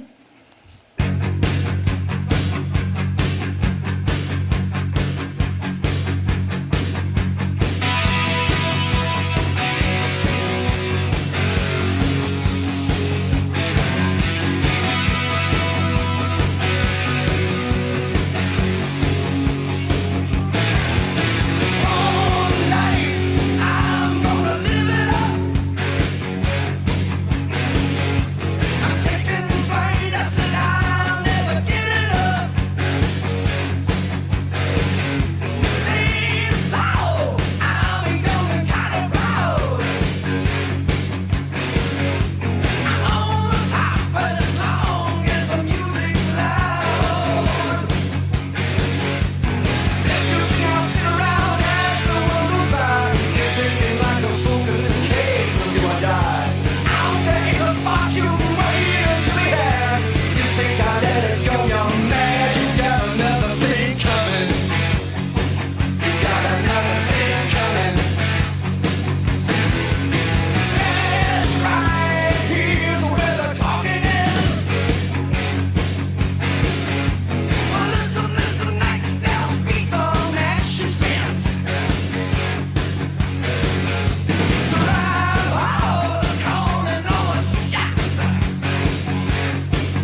Hi, this is Harry Rock, host of Rock on Westfield every fourth Wednesday at 8 a.m.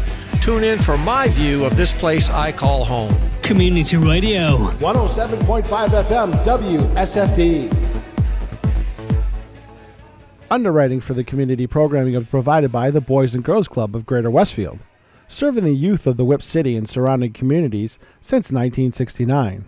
For more information on the Great Futures Club for ages 3 to 5, happening weekdays, and the Club Teen Center for ages 11 and older, weekdays from 6:30 till 8 p.m., go online at bcgwestfield.org or visit the club at 28 West Silver Street.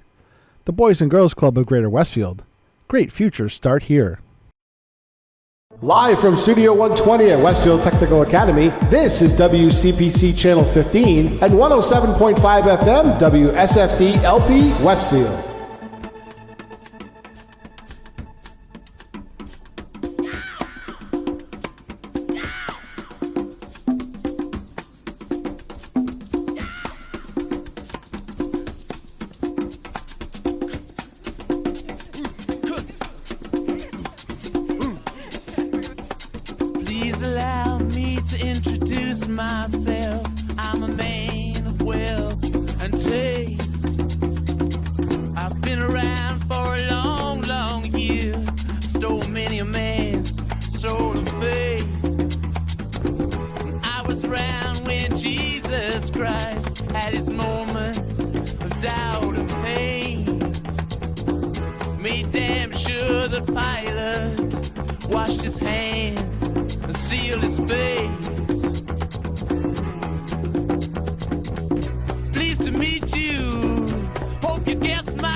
Time for a change.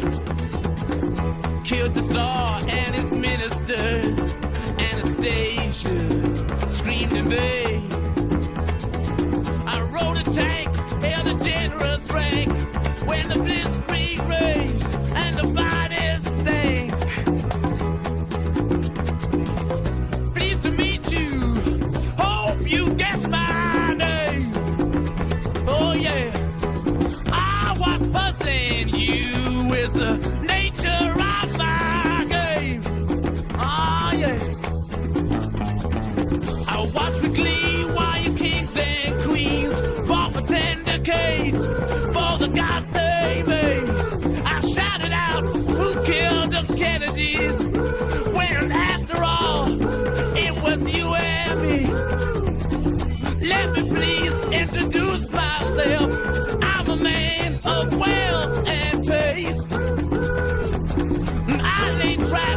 Sing it, Rick.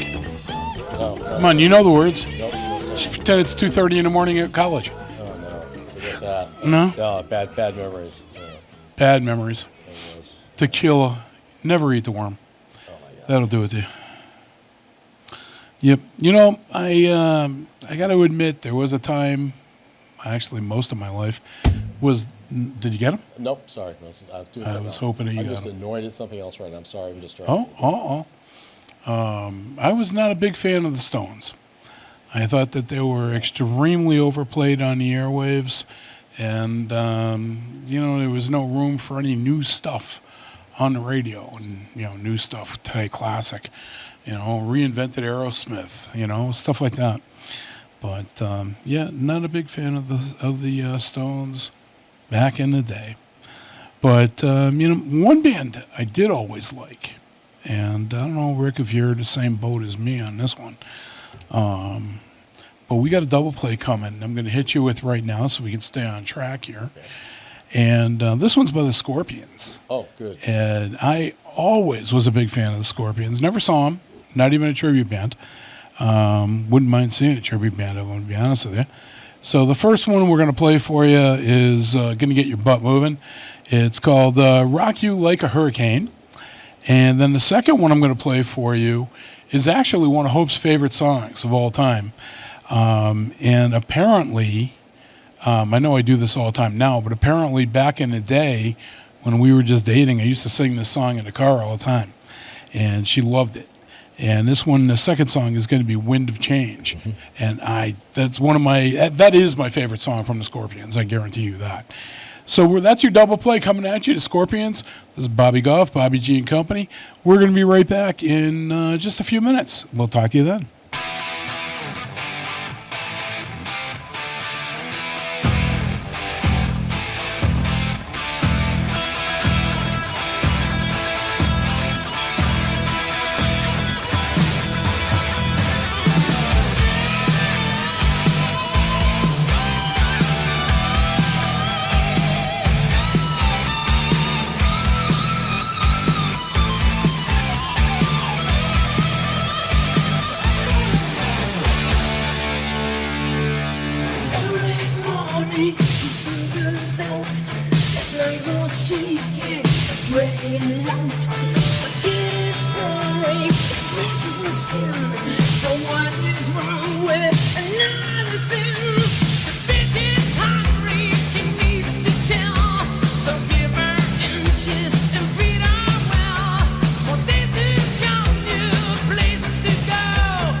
Rock you like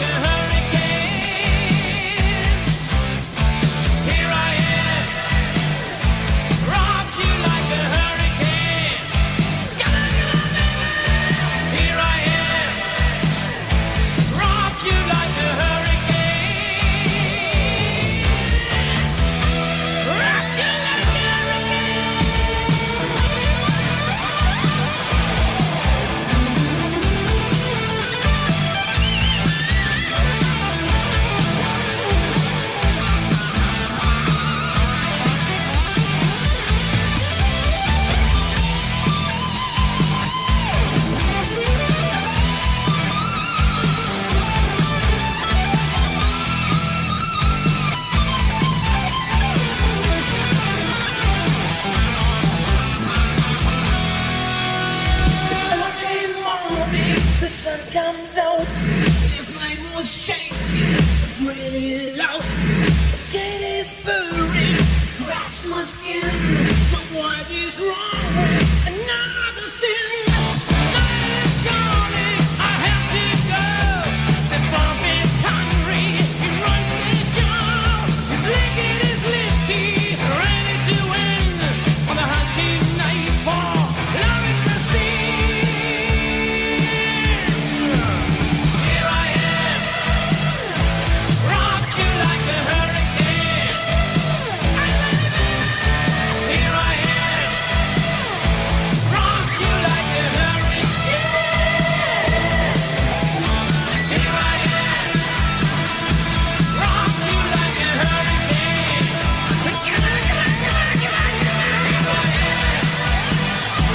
rock you like a hurricane. Here I am. Double play music radio.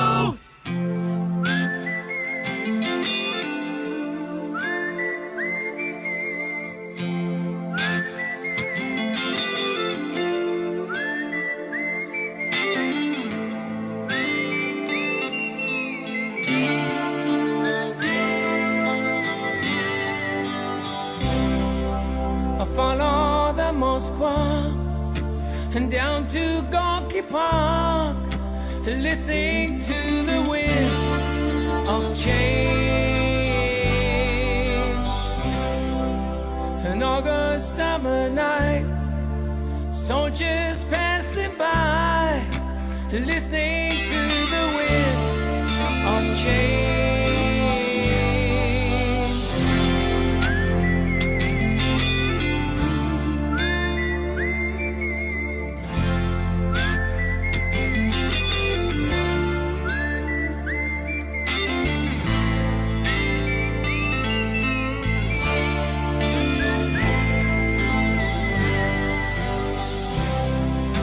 The world is closing in.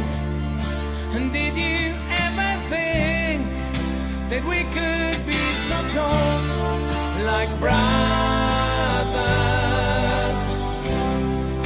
The future's in the air, can feel it everywhere, and blowing with the wind of change. Take me to the magic of the moment on a glory night, where the children of tomorrow dream away in the wind of change.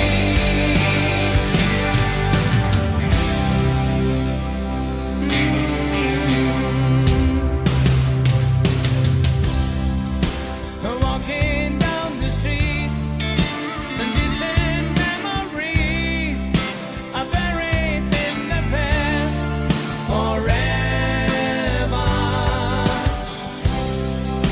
I follow the Moskva and down to Gorky Park, listening to the wind of change. Take me to the magic of the moment on a glory night, where the children of tomorrow share the green with you and me. Take me to the magic of the moment on a glory night, where the children of tomorrow dream away in the wind of change. The wind of change blows straight into the face of time, like a storm wind that will bring the freedom bells for peace of mind. Let your body, like I say, what my guitar wants to say.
I'll just get ready so I can listen in here. So. All right.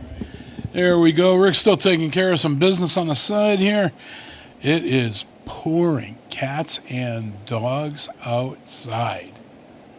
Wow. But you know what's worse than pouring cats and dogs? I'm sure you're going to tell me. Yes, hailing taxis. I should have used that in the previous session. That was no, I've never said that one. I didn't know that till yesterday. Oh, okay. So that was a new one to me. That was a dad joke I did not use today.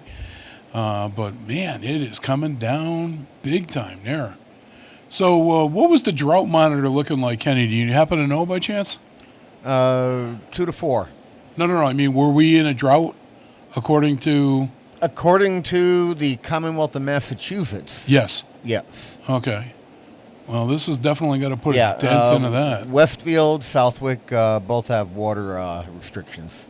Oh, really? Do you? Yes. Whoa, you're not going to need them now. Wow. Well, it depends what Boston says. Yeah, that's true. They know our area the best. Yes, they do. Yeah. That's why we elect them officials out there and stay there. And don't even know the Western Mass exists. But wow, that's crazy. Sheesh. And the bad part about this is the ground's going to become super saturated, and you're just going to have massive water everywhere, puddles. Mm-hmm. Well, even coming in, when we were driving in between the Pride Station and the Burger King, there was definitely you guys have drainage issues. Yeah, in Westfield. Like, 20 miles an hour, 25 miles an hour. And, we were just like, what is this? I'm going fording 3 feet of water. Or it was like Hawaii Five-0 was starting to play on in the background. Oh yeah, a lot of the cisterns in the downtown area, a lot of the drainage that goes into the river with the rain. Okay. They're brick, and they're starting to fail. Got it. And they are old, so now and then it takes a while for that water to go out. Wow. And that's going to be big bucks to replace. Yeah, all along Meadow Street here in town, those need to be addressed. That's why that road constantly has the whoop-de-woos and the dips and everything in it. Gotcha. And the Band-Aid every 4 years or whatever, it's not going to continue working. At some point, the drainage and everything on that street needs to be addressed. And it's the lowest location in the city, too. Is it really? Everything goes down there, and then the river is a couple hundred feet away from that road. Yes. Yeah. So it's almost like what they're going to wind up having to do is make a paving project out of it, tear up the street, put in all the new everything. Yeah, it just can't be milled. It has to be completely torn up and the infrastructure underneath it replaced. Yeah, but I'm sure you've got. Do you? No, I don't remember. I don't believe you guys have underground electrical. Not in that area. Not in that area, but you do in places? Downtown. Oh, okay. So that would be the time if they're going to add something to that. Right. Like that would be the time to do it. Mm-hmm. But, I know you look at like West Springfield, not picking on anybody, but you look at West Side, every couple of years they get into the Memorial Avenue project and some tool decides everything's done. Oh, no, we got to cut this up and put this pipe in. Go screw. Yeah, wait until they try to put a bridge over it. A bridge over it? What are you talking about? For the railroad crossing. Oh, my God. Oh, that's going to be amazing. Yeah. Yeah. That's actually one of the things that I'll be talking to the Agawam mayor and city councilors about when we do the Big E show. Mm-hmm. So I always have those political interviews there. And that'll definitely be one of the questions. Where are we at with this? Because it's still moving forward. Mm-hmm. And apparently that's a state job. Yeah, it's a safety issue. And, because you really only have several ways to get into that end of Agawam. Yeah. The Memorial Avenue Bridge, whatever that's called now. Yeah, but, right now engineers have to go out there with flares when the train needs to go down into the industrial area off Memorial. Oh, do they? Yeah. Yeah, you're right. I've seen that once. Yeah. But, no. Oh, you're talking about, okay. I'm not even close to thinking about that. Oh, no. I'm talking about the one that's just over Agawam. No, not that bridge. That's a major. The bridge that they're talking about putting over Memorial. Gotcha. At the train crossing. Yeah. Yeah. Yeah, that was in the works. I haven't heard anything on that. I don't even know if that's still going to happen. That's a big project. Because I know the train company. If I let me see if I can. And they're also talking about a bridge over the train crossing at what the heck is the name of that street? I don't know. Double set of tracks in Agawam. You're talking near my house. Yeah.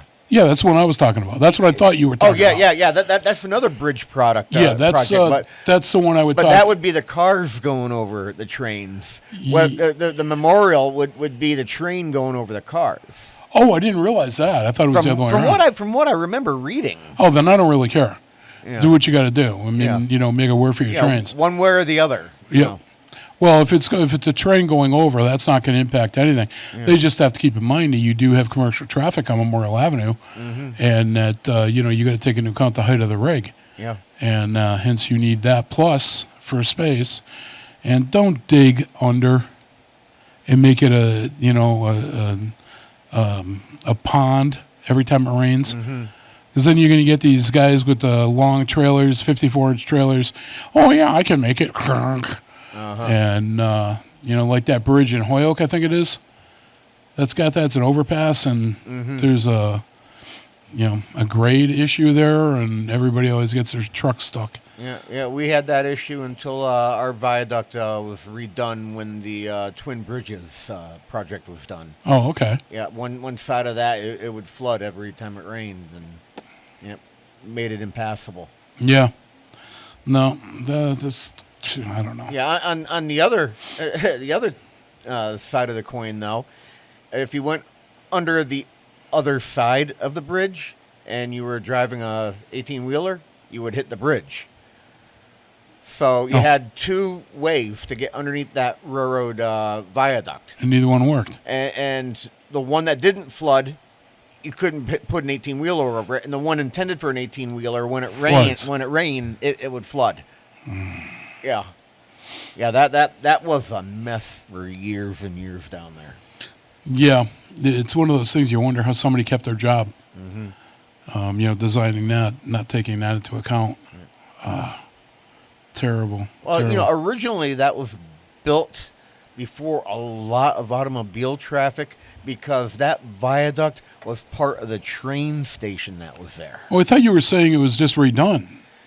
It was redone, 12, 14 years ago. Well, they had trailers back then. I mean, there's no excuse for that not being, adequately emptied. Before that, the viaduct was around for 100 years.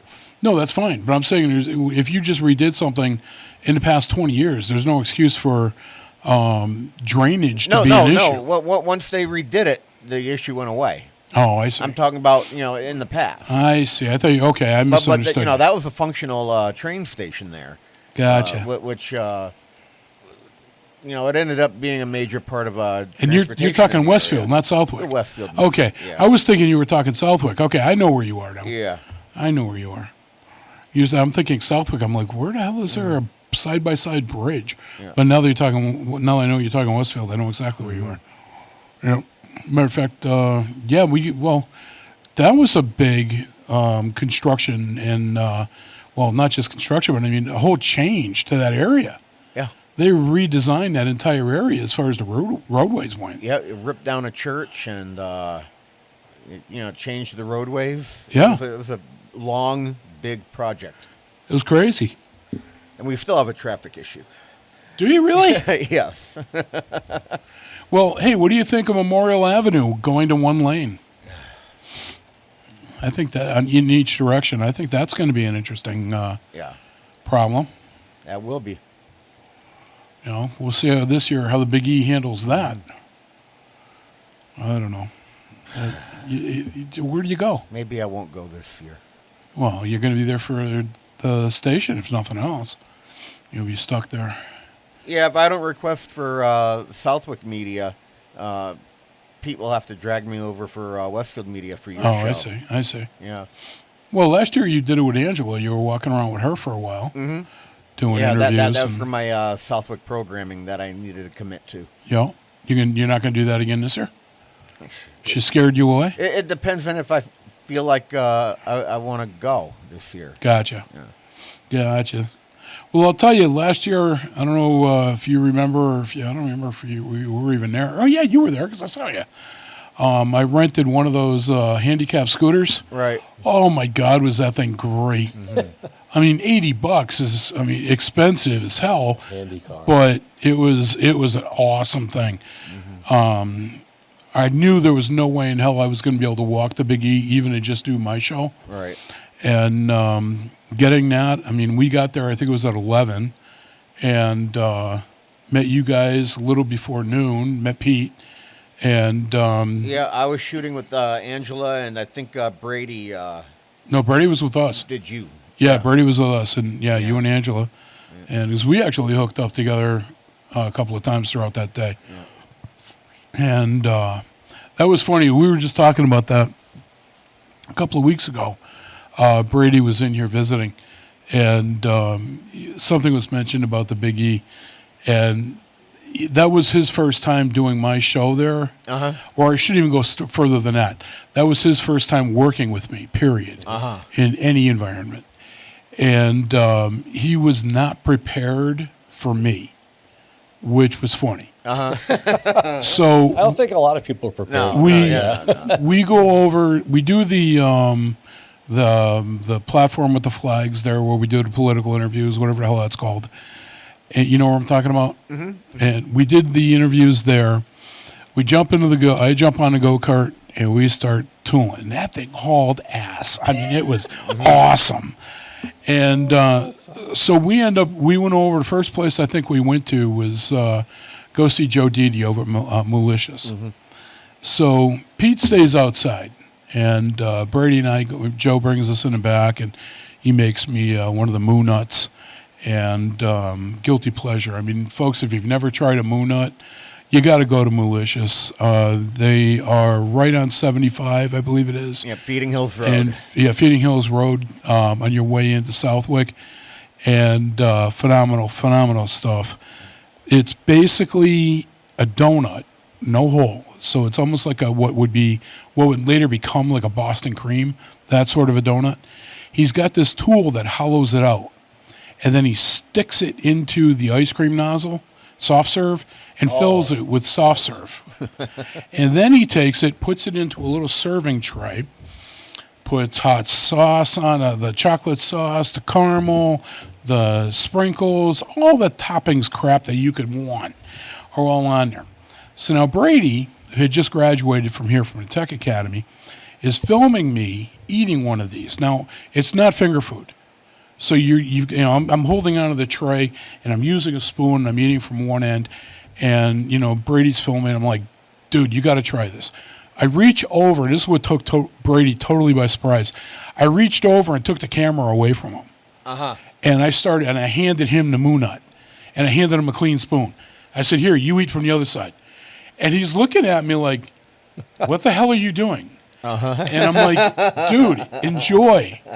And then he realized I was serious. And he starts, I'm like, what do you think? Now I'm interviewing him. I'm like, what do you think? And he goes, oh my God, this is so good. And he's just chowing on this thing. And I'm like, dude, take your time, enjoy. And so we were talking afterwards, and he goes, you totally took me by surprise by doing that to me. And I'm like, my friend, when I do a show, everybody does a show. I said, we go there, we go to Malicious, we have ice cream, it's us, all of us together. You'll see that this year. Yep. Obviously Brady probably went over to yes, he did. Okay. EB's. Yeah, and he probably enjoyed himself over there too, huh? He did. Now, EB's, if you don't know, is a chicken wing place. It's in Agawam. I've known Ed Bugatti for over 25 years. We've been friends.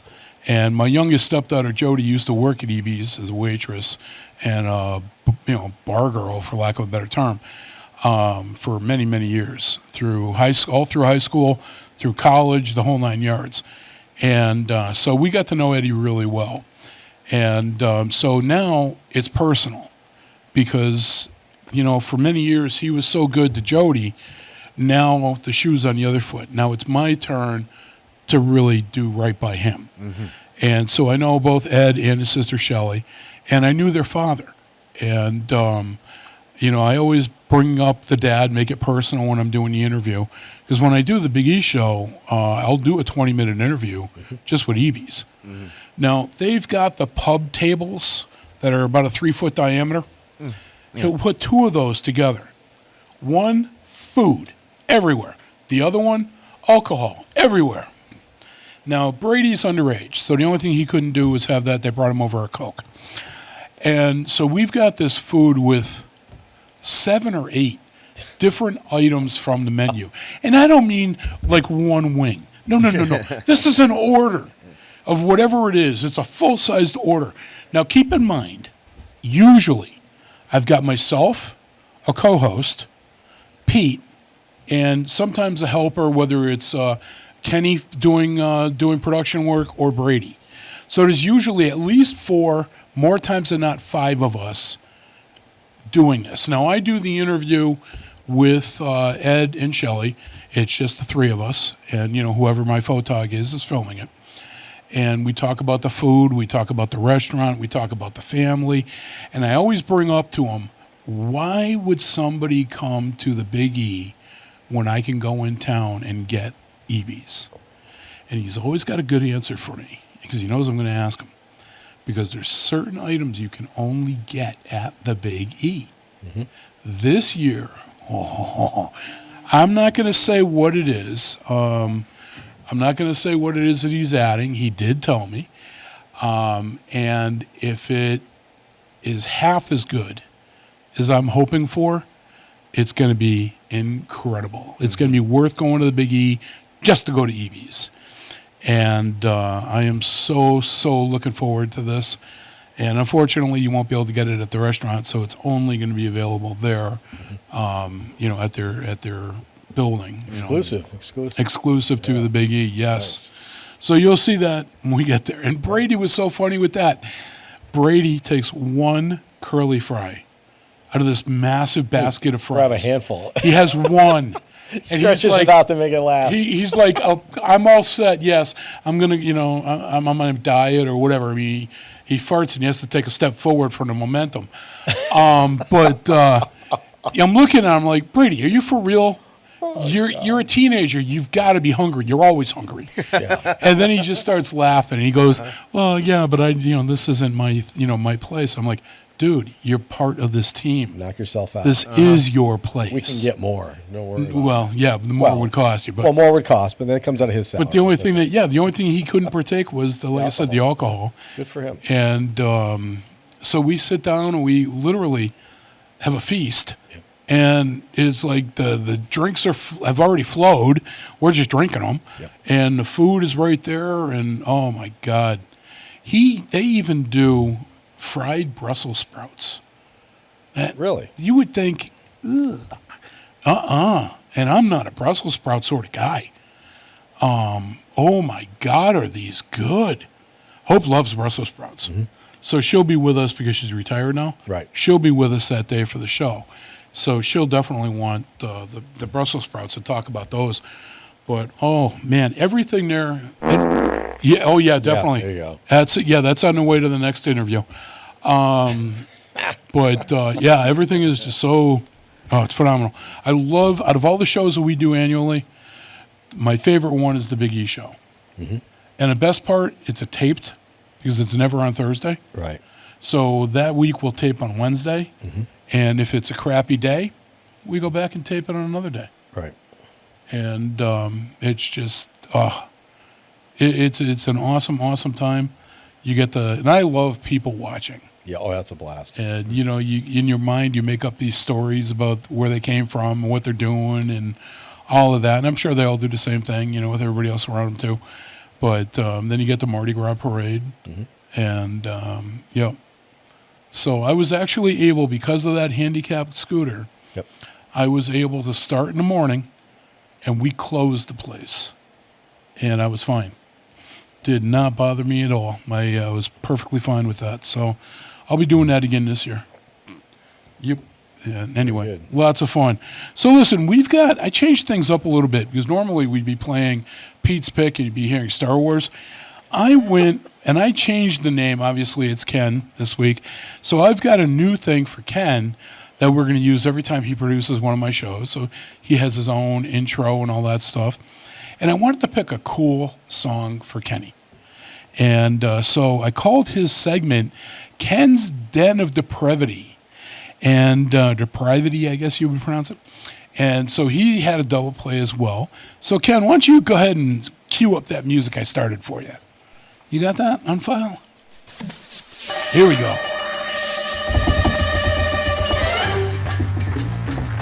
Sing it. You know the words. This is the U2 version. Wouldn't Helter Skelter be better for me? I don't know. That might be good. But that might get edited. Being the Beatles, that would take the chance. Yeah, we can't have any. No, Beatles we couldn't do that.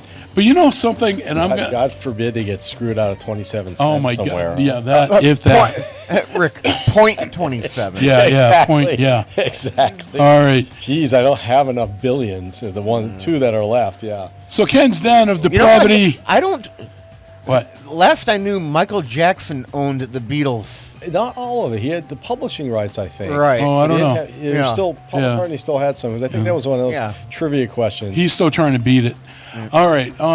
So what did you pick for your double play today, Ken? Well, I picked, as we were talking at the beginning of the show, some yacht rock. Yacht rock. And I'm one of those guys who's worked with hi-fi gear, sold hi-fi gear for 40 years of my life. Oh my goodness. So I have premium equipment at home. You older or younger than me? I'm a little younger. A little younger. Okay. I knew it was close. Yeah. And a lot of the yacht rock music, it's really involved music. It's very, very, very complex orchestrations and exactly. Yeah. And layers of sound. And when you have a better sound system, you really start to appreciate these. Okay. Now, the first one coming up is Gino Vanelli, I Just Want to Stop. No, you know what? I got to stop you on that, ironically enough. The track that you sent me for that one is the one I gave you.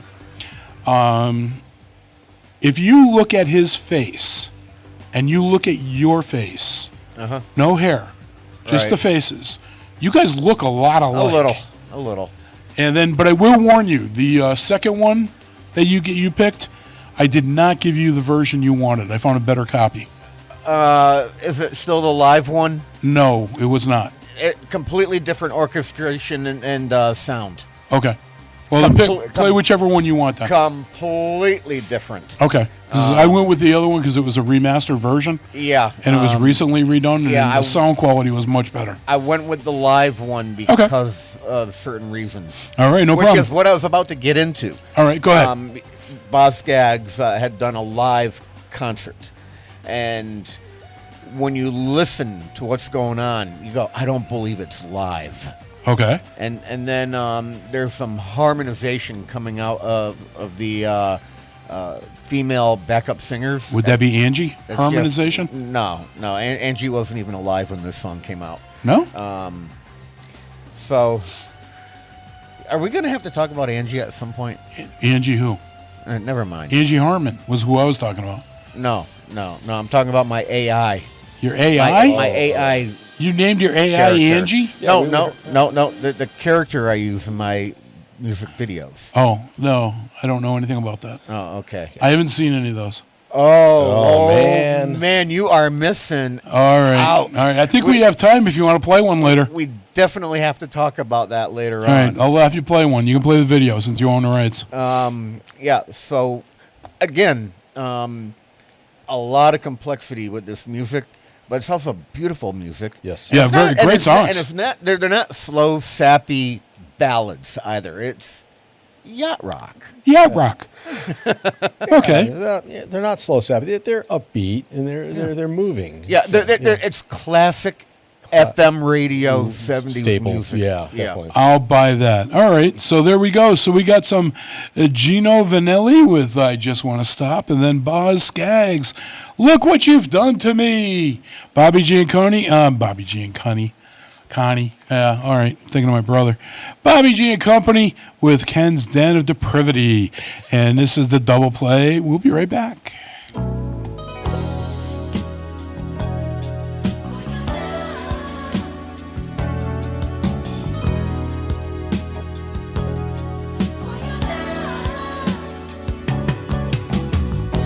When I think about those nights in Montreal, I get the sweetest thoughts of you and me. Memories of love above the city lights. Ooh, I've tried so hard to take it, but alone my heart won't make it. I just wanna stop and tell you what I feel about you, babe. I just wanna stop. I never wanna live without you, babe. I just gotta stop for your love.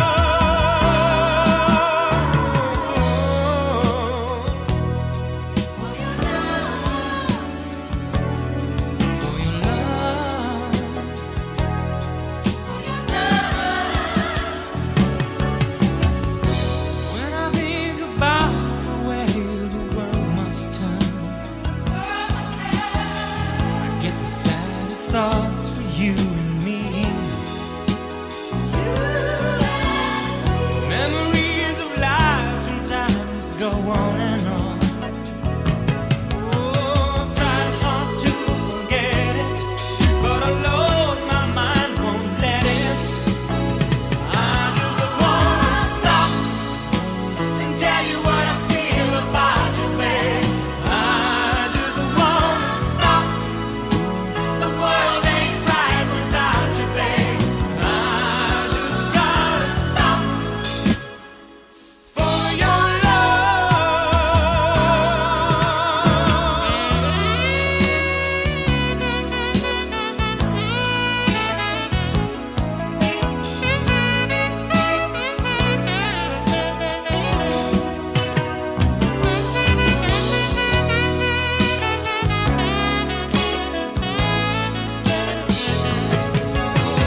Tried so hard to take it, but alone my heart won't make it.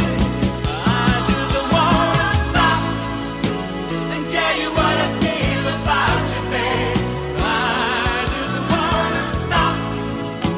The world ain't right without you, babe.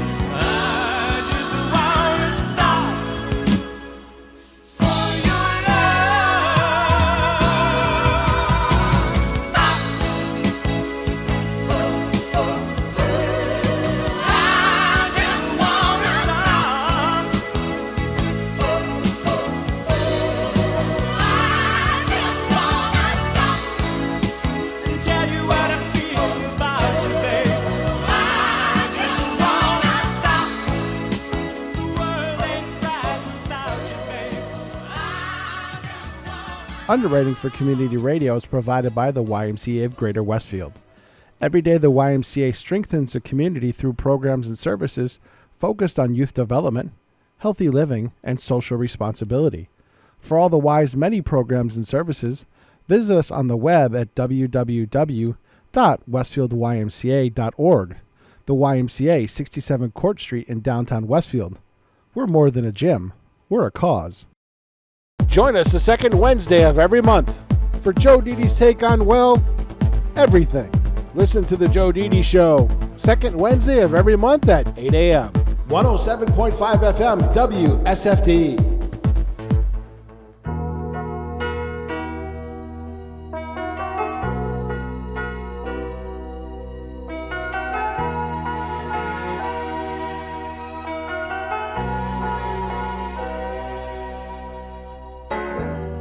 Hope they never end this song.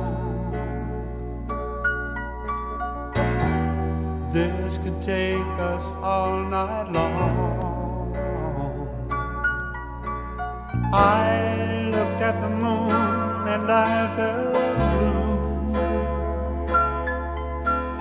Then I looked again and I saw you. Eyes like fire in the night, bridges burning with their light. Now I'll have to spend the whole night through, and honey, yes, I'll have to spend it all on you.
Let's get crazy all alone. Hold me closer than you'd ever dare. Close your eyes and I'll be there. And after all is said and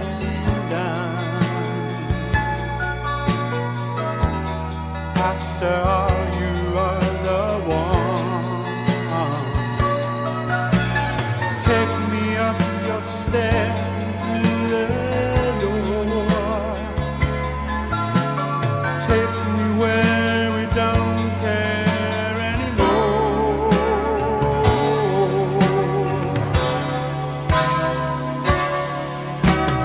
Love, look what you've done to me.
Live from Studio 120 at Westfield Technical Academy, this is WCPC Channel 15 and 107.5 FM WSFD-LP Westfield.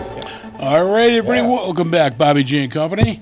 And what were you going to say there? You had a comment. Did I have a comment? I thought you did. Rain or Boz Skaggs or Good stuff. Boz, Kenny's aware of this, I'm sure. A former, I think they were bandmates with Steve Miller and Boz Skaggs. I think they were. Were they? Yeah. I believe so. Okay. Or did a lot of work together. Collaborations. Yeah. I believe that's back in the early days. Oh, okay. Well, this also those songs almost make me want to go out and buy a nice boat to go with my little dinghy.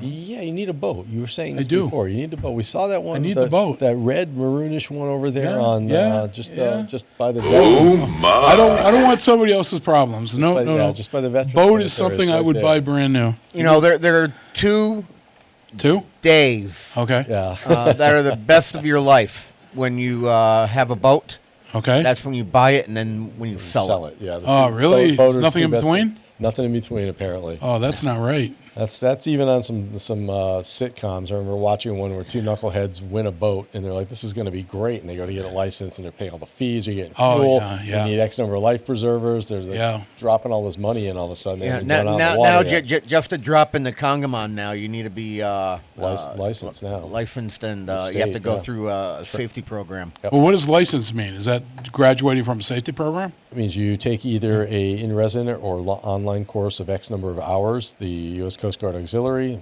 U.S. Power Squadron, which is America's Boating Club, offers online and in-person courses, and then there's some other providers. I think environmental police offer that as well, and I think it's fairly inexpensive. I don't know, Kenny, if you've taken that. It's I'd be grandfathered for another couple of years. yeah. Based on the age requirements. The But, age requirements. I think it's about $40 for the course. It's not a lot. I was down on the river, 30 years ago. And the other thing that really sucks about having a boat.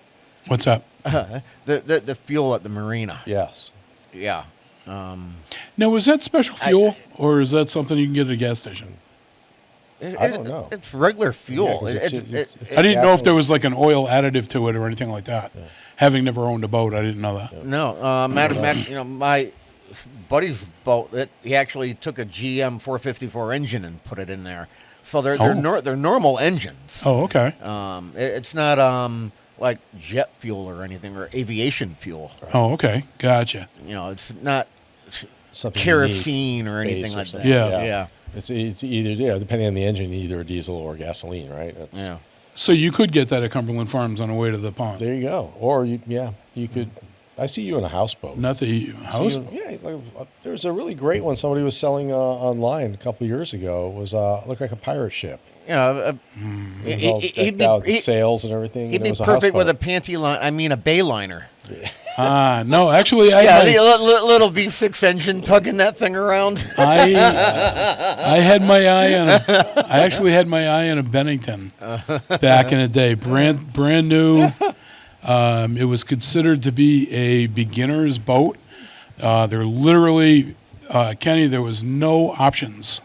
Mm-hmm. It only came fully loaded with a trailer. Mm-hmm. Your only actual option at all was what color you wanted the pinstripe going down the side. Right. Mm-hmm. I told you about that. Yeah, the maroon. Yeah, the maroon burgundy or whatever it was. Yeah. Yep, deep burgundy. And we went to that boat show, and I was adamant, nope, I'm not buying, because I knew if I didn't do that and set myself, I was going to buy a boat that week.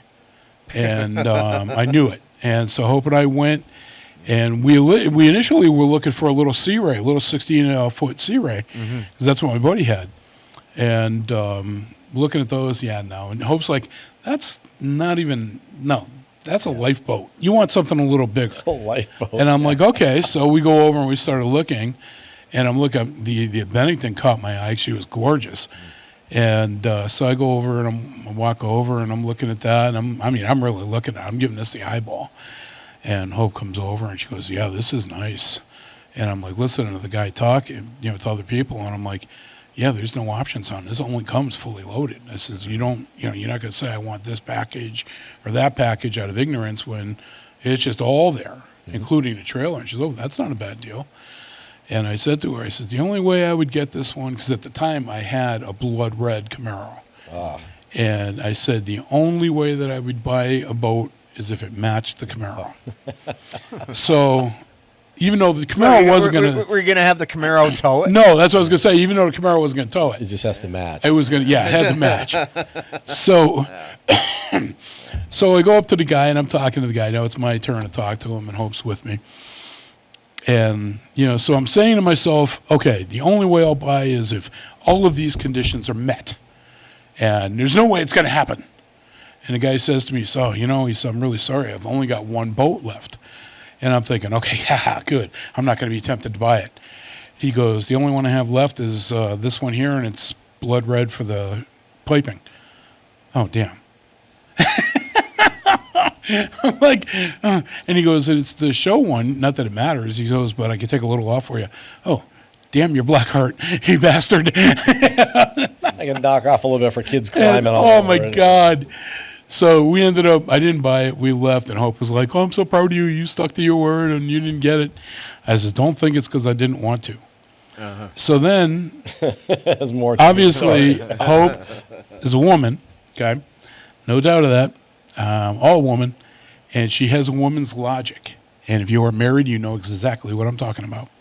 And if you're not, good. Stay ignorant. Stay thirsty, my friends. She says to me without missing a beat. Now, she also had a Camaro. She says, well, Rob, I think that's great. You want to get a boat, but you got to buy me a truck to pull your boat. Okay, you got me bent over the barrel on that one. I got no way out. There is no wiggle room in that argument. Mm-hmm. So we went up here to the dealership next to the Walmart here in Westfield, and Ziggy was the guy's name. Zippy was the guy's name that we dealt with. And so we're looking. I said, okay, listen, I want pickup truck. I says, full back seat.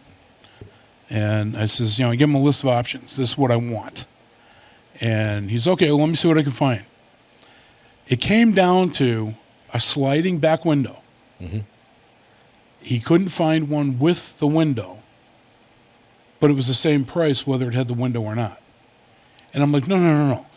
This is an option. This is costing money. Either A, you're going to give me the original price and you're going to put it in, mm-hmm. or B, you're going to take that off the sticker.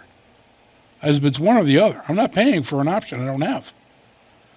And so I said, you could tell your sales manager, this is the detail that's going to kill this deal. As you already know, I'm pre-approved. Mm-hmm. You already know I'm buying this. Right. I'm not shopping. I'm not kicking tires. So he calls me. We hung up. Calls me back about a half hour later. He's like, Bobby, I've got a quad cab. It has everything you want, but it's a quad cab. It's got 4 doors. Mm-hmm. And he says, it's a little more, but I have it here on site, and I can give it to you for the price I quoted you for the other one. Oh. So now keep in mind, Hope, mm-hmm. her favorite movie in the world is Twister. Okay. Helen Hunt had a Dodge pickup at her disposal. It was Bill Paxton's. Yep. So in her mind, she's going storm hunting. Yeah. Has to be a Dodge pickup. Okay, good. Except it was black. It wasn't red. So we take this thing for a ride, and Zippy and I are laughing. We're having fun. We're joking around. And we're quoting Austin Powers. Mm-hmm. And it's a laser, doing the air quotes. Yeah. And so Hope's laughing while she's driving this thing around, and she really liked it. So I said, okay, we'll take it. So we ended up doing that. Now, we had that truck until 6 years ago. We finally got rid of it. And it started rusting out. So I told a good friend of mine, John Gentile, service manager over at Sarah Ford in Agawam. And I told John, I said, listen, I don't want to get into a new car payment. I said, you know what I like? If you see something coming in being traded in, let me know. I said, you know what I want, what I like, what I'll accept. And, okay, yeah, I'll keep my eyes open. So, okay, because, rust on a pickup truck. Now, keep in mind, we had that pickup truck for ever, like 15 years. Mm-hmm. I still don't have my boat, but we had the pickup truck for 15 years. Yeah. So she says to me, before we got rid of the truck, she goes, I want to put hardwood floors in the living room, because I told her I wanted to get a big screen TV. She says, well, honey, you can get the TV after we get the floors done. It's, oh, no. Nay. We played this game before. I'm still waiting for my boat. So that was kind of like a running gag for us. God. But so then John calls me, and he's like, Bobby, get your checkbook, get your ass in here now. I said, okay, what am I buying? Don't ask. Get in here now. Okay. So what do? I grab my checkbook, doo-doo-doo, and John's like my brother, so I know he's not going to steer me wrong. Jump in a car and I go over. John says, give me a $500 check. Okay. I still don't know what I'm buying. Right now, this is trust. Write out a check, tear it out of the checkbook, hand it to John. What did I just buy? And he turns around and he goes, you see that Expedition that's over there? I said, yeah, she's pretty. He goes, you just bought her. I did? He goes, yep.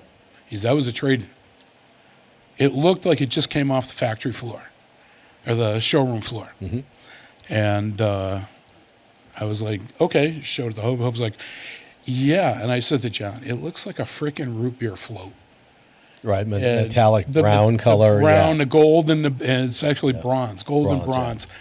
And I said, so we all call it the root beer float now. Mm-hmm. And Hope loves it. It's an 8-passenger limo is what it is.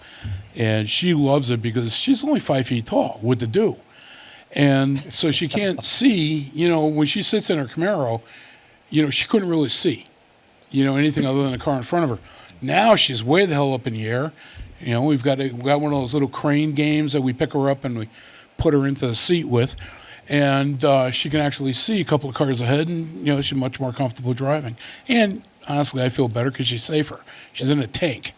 And but that was funny. $500. Yeah. What am I buying? That. Oh, yeah. Okay. You just bought that. Yeah. Exactly. Yeah. Exactly. Oh, deal done. And then I find out. John told me the reason there was so much haste on it. Yeah. Jack Serrett, the owner of Serrett Ford, one of the owners, was selling it for $7,000 more than I paid. Oh, he was planning. And he was planning on it. And he went over to talk to John about it. John's like, oh, that's already gone. Yeah. He goes, that was gone before it came out in the yard. That's awesome. So we were kind of high friends, low places. Right. Long story made short. So listen, let me, I'm assuming that you have the Mason Williams with the classical gas ready to go on deck there for us. That's the one. There we go. All right. Soothing tones. The soothing tones of Mason Williams. I hate that when people have front names and back names that are both first names. Right. You never remember if you're getting it right. Yes, that's true. Some good relaxing strings there. Absolutely. All right, so folks, this is Morning Brew. Now it's time for everybody's favorite morning show game segment. And it's called 3 Headlines and a Lie. And I'm going to read Kenny and Rick 4 different headlines. And one of them, and only one of them, is a lie. And let's see if they can get it right. Let's see if you can play along at home, in the car, at work, wherever you may be. And let's see what you can get for this one, too. As the frog is making its appearance again. All right, your first headline. Shein used Luigi Mangioni's AI-generated face to sell a shirt. That's your first headline. Your second one, Erewhon is coming to New York City with a tonic bar inside a West Village paddle club. Okay? Your third one, Porta Potty startup CEO tried to fake a copycat Coldplay cheating scandal for free publicity. Yeah, some of these are tongue twisters. Then the final one I got for you. Woman loses thousands of dollars to romance scammer posing as astronaut in distress, police in Japan say. So those are your 4 headlines. Is it the Shein with the shirts? Is it Erewhon, whatever the heck that is, in New York City? The Porta Potty CEO? Or the woman with the romance scam? Which one do you guys think is the made-up headline? Kenny, I'll hit you first. It's you're the noob on the block for this week. What do you think is the made-up headline? Scary that the other 3 are true. I'm going to go with the last one. The woman with the romance scammer? It just sounds too normal. Okay. All right. What do you think, Rick? Number 2, the Erewhon New York City thing. Really? Yeah, I think that's the. Wow. Yeah, these are just they're so out there. Yeah, they're who the hell knows? But Exactly. We're gonna find out in a minute. I can answer the question to that. Who the hell knows was just the question. Neither one of you did. Ah, perfect. So, is it the Sheen or is it the porta potty? What's the Sheen? Is that Martin Sheen? Charlie As Sheen? in the that Timo place. Sheen used Luigi. Shine. Shein. Okay.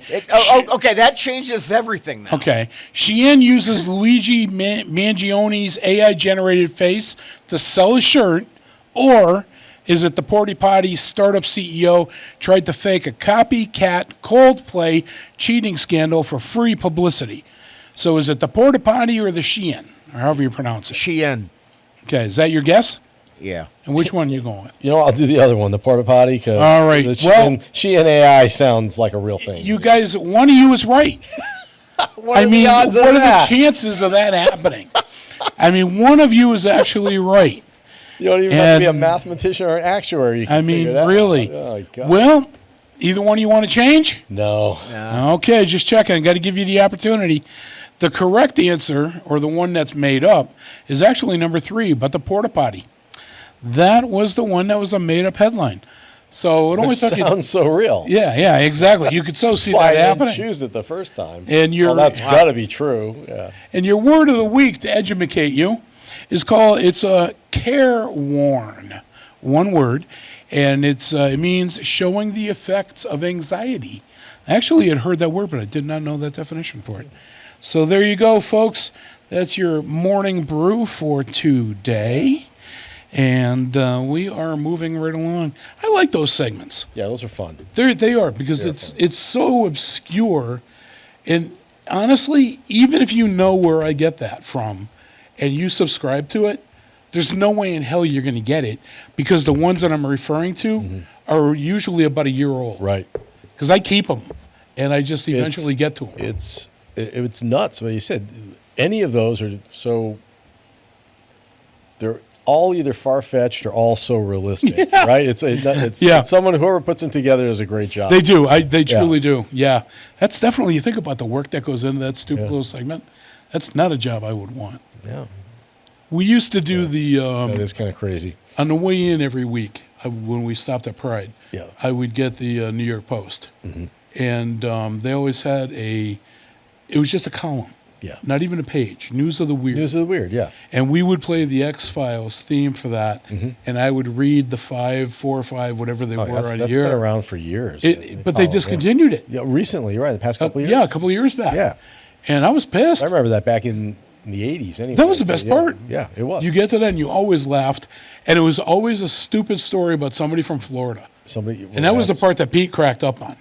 You know what? I'm not trying to bash people, but if you ever watch the old Jenny Jones show, if you remember Jenny Jones, pretty blonde lady, she was a comedian and a drummer. Sounds very She had one of vaguely those, one of those people. They go, oh, she'd be a great talk show host. They just launched all these shows in the '90s. Yeah, all of her guests, they were like the stereotypical, crazy. I don't really want to label people, but they all appear to be Southerners. Okay. They had a thick Southern accent. They'd be in there talking about, living in the trailer park. A lot of this is just, garbage, but it was always some whacked out scenario. And I'm like, what is this? This is, this is something. And not that I was a big fan of that. I was actually, at the time, suffering from pneumonia. I was recovering from that. So I'm limited to watching like 2 channels back before cable. And, gotcha. Yep. So I'm sitting there like, what the hell is this? What? No Flintstones? What's going on? And I'm watching. I'm like, this is insane. These people are nuts.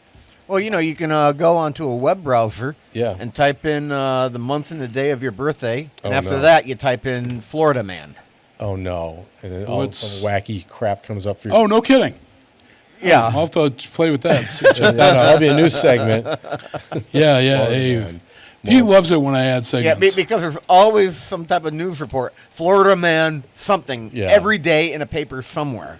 That is funny. So you just type in by small alligator. Yeah. Mm-hmm. Maybe I'll have to maybe I'll have to add another segment to the 4 Florida hour. Man.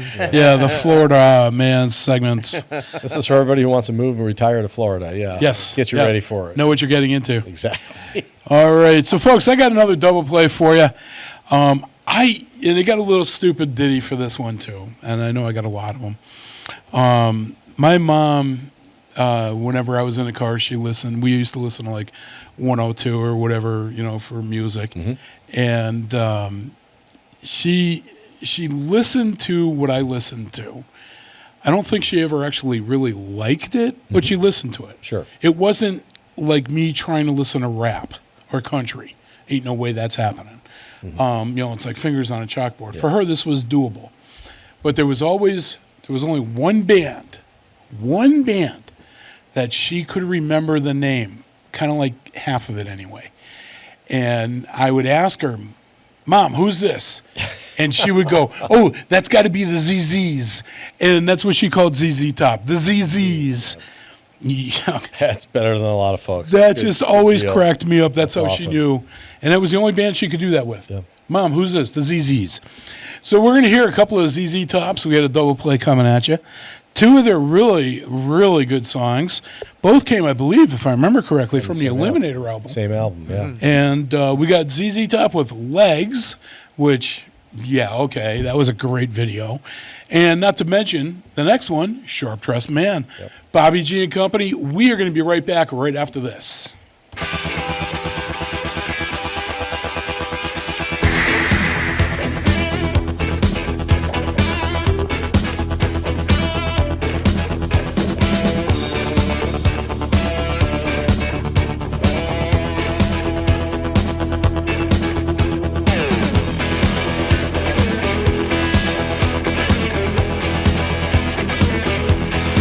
She got a leg,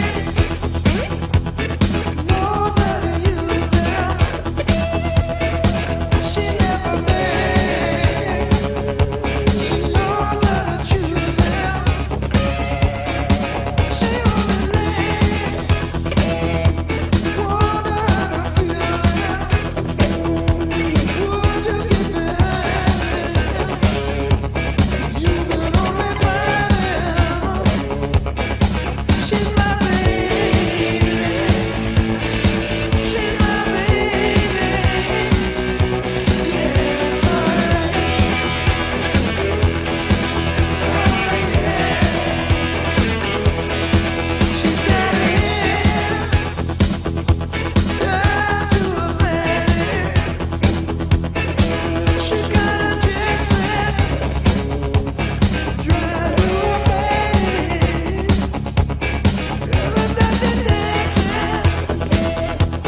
Live from Studio 120 at Westfield Technical Academy, this is WCPC Channel 15 and 107.5 FM WSFD-LP Westfield. All right, welcome back, Bobby G and Company. And that was some ZZs, as my mom would call them. And good show, good music, all that good stuff happening today. A lot of friendly banter. Mm-hmm. We got the inmates running the asylum, which was the theme of the show. And so playing in with that. Now, I'm assuming, Kenny, you have the 27-second one, that which is the theme. Mm-hmm. Do you also have the one I sent you downloaded? Mm-hmm. Okay, good. Then you have the regular song. So this is a 3-part production. This is where we take out. This separates the boys from the men right here. So let's do the intro, and then I'll tell you what the segment's all about. I'm going down south, I'm gonna have myself a time. Friendly faces everywhere, humble folks without temptation. Going down south, I'm gonna leave my woes behind. Ample parking day or night, people spouting party never. Heading on up south, I'm gonna see if I can't unwind. So come on down south. You know what he says there? Yeah, doesn't everybody? Okay, yeah. Making sure. All right. So listen, this is the Cartman corner. This is where, this is where we're going to, for the 4-hour formats, we're going to insert a little bit of fun here. And what I did was I found a guy that does Cartman impersonations with regular songs. And he plays the guitar and sings using Cartman's voice. And so it's usually just a little snippet, like maybe a minute long. So you're going to hear that, and then we're going to play you the actual song. So this week we've got Cartman is going to be singing Creed with Higher. Bobby G and Company, we'll be right back. When dreaming, gather to another world, time and time again.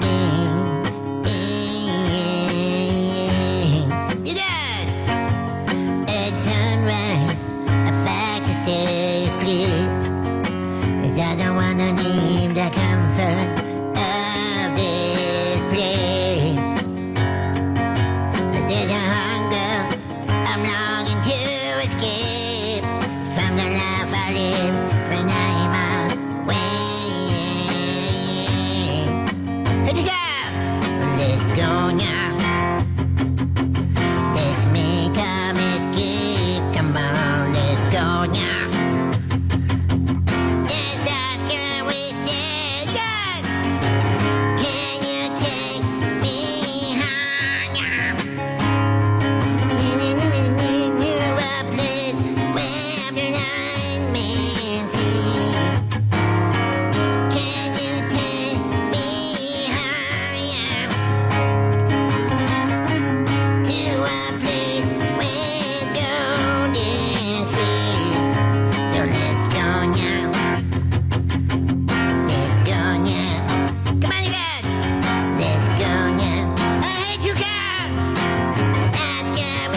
sacrifice all those nights if I could make the earth and my dreams the same.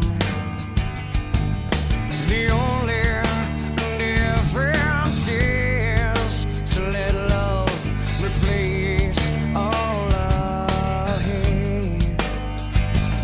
So let's over, let's make our escape. Come on, let's go there. Let's toss and we stay. Can you take me higher to a place where light might see? Can you take me higher to a place with golden streams? So let's go there, yeah, let's go there. Come on, let's go there. Let's just can we stay?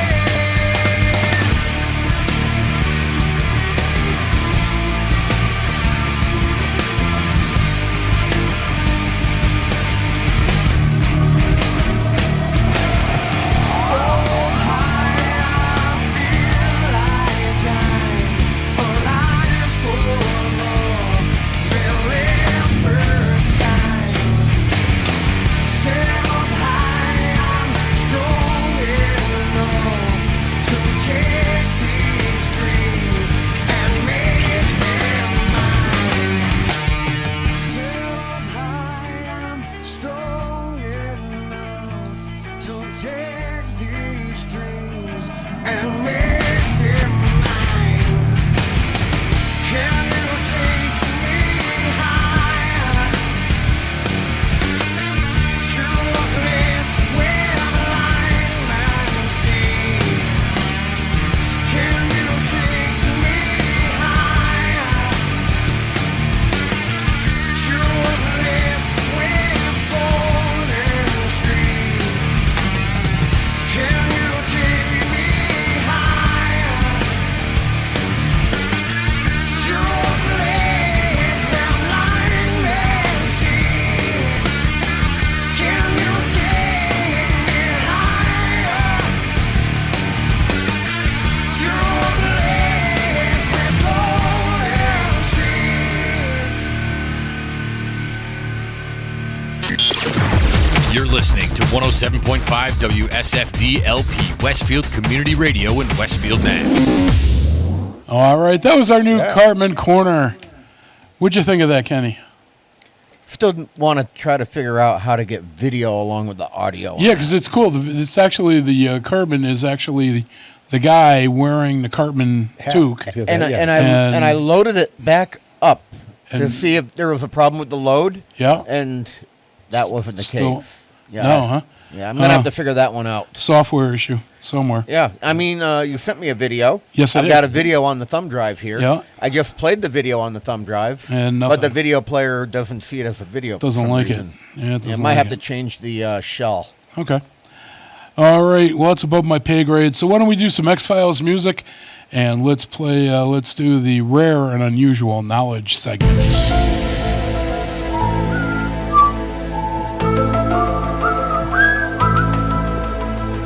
Kind of bug out your ears there, or whistle with it. All right. Rare and unusual knowledge. This is a segment that came into being because my wife, Hope, bought me a book called, you guessed it, Rare and Unusual Knowledge. And I started going through it, and I'm like, it's all like questions with a paragraph answer, single paragraph answer. And so I said, you know what, some of this stuff looks pretty interesting. So we decided to make it into a segment and give you 2 of them a week. And at that rate, I probably got 18 years of material in the book. So your first question today, why does ice cream feel creamy? Okay, why does ice cream feel creamy? The creaminess of ice cream... Because it has cream? No, that's actually not it. The creaminess of ice cream comes from tiny air bubbles and fat droplets dispersed into the mixture. Which is in the cream. Yeah, well, the cream yeah. has fat and air modules. Okay, yeah. Okay, so you're talking to the foodie here. Yeah, okay? Well, these bubbles are created during the churning process, which also prevents large ice crystals from forming.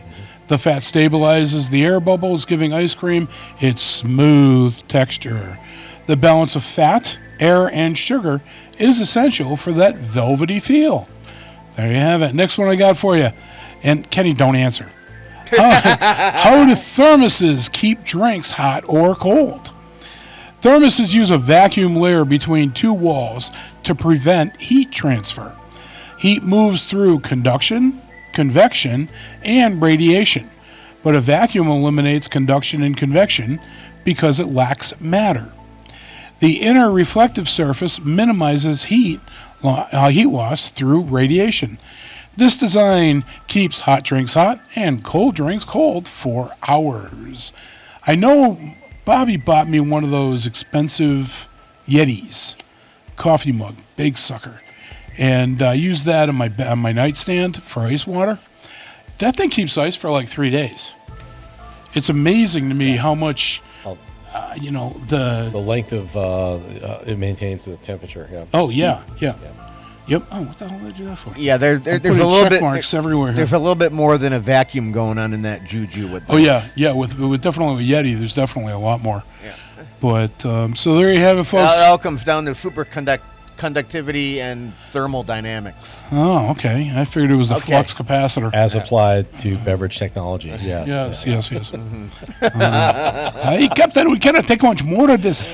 Hey, I had to sound like Pete at some point here, right? Oh my God. Anyway, it's almost if he's not on vacation. It's almost. Yeah. Oh my God. I remember a year or two ago, Pete went on quote unquote vacation, and Kenny's in here doing a show, and all of a sudden, Kenny can't do anything right with the show. And it's like one thing after another is going wrong. And then I find out a week later, it was Pete remotely in the studio messing around with stuff, screwing with Kenny with everything. Oh, my God. And it was like, I'm like, Kenny's like, why is this not working? I'm pushing the button. The Cartman video. Oh my God. It was, that was he's just something else. In between loads today, and he's got something to do. Craziness. Yeah, exactly. Yeah, here's your fabric software. You see, now there's a tell when he's on the system. Yeah, now you know what it is. So now I know if he's in there. Yeah. Yep. All right, so let's jump into another double play. We got the U2, mighty U2 on the edge here and on deck, and we're gonna hear "I Still Haven't Found What I'm Looking For," and then "Where the Streets Have No Name." And if I remember right, both of these songs were from the Joshua Tree album. I could be wrong with that, but I'm pretty sure that that's where they came from. But one of the best albums that was ever made. Yeah, Pride in the Name of Love was on that one too. Yes, that's another great song. Yeah, you have the right album. That's the theme song for our water runs in the morning or before the show. Yeah, Pride in the Name of Love. Yeah. Pride. Yeah. Yeah, there you go. Yeah. So we got. I get you now. Yeah, all right. So the two best albums, in my opinion. Actually, the top three. You got The Wall, you got Dark Side of the Moon, so I'm kind of biased to Floyd, and then Joshua Tree from U2. I would dare say those are my three favorite albums. Yeah, I'll take Animals over those other two Floyd Really? Albums. Yeah. Oh, I'm The Wall and then Dark Side. Love those two. But anyway, here we go with U2. And again, still haven't found what I'm looking for, and Where the Streets Have No Name. Bobby G Company will be back in a few minutes, folks.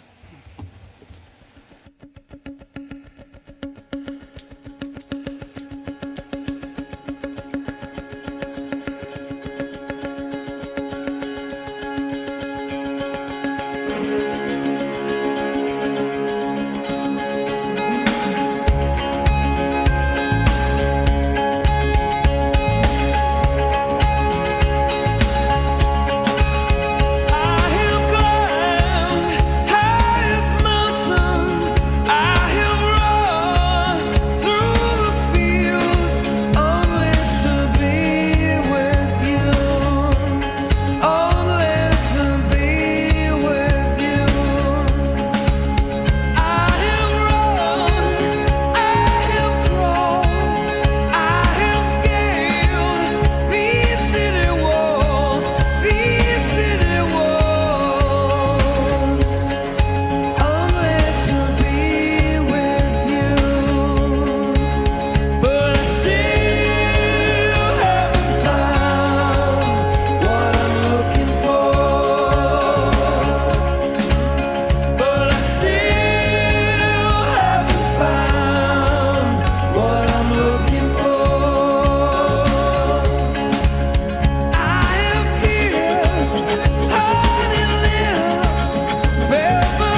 Support for the community programming provided by Bay State Noble Hospital, a brand new name for a Westfield institution which is improving the health of our community every day with quality and compassion. Noble Hospital and Bay State Health, better together. Listen to me, Michael Buster McMahon, Mondays 8 to 10 a.m. to learn the stories behind your favorite songs. Or don't. I'm not the boss of you. Community Radio. 107.5 FM, WSFD.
Poison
Yeah. You know, it's funny.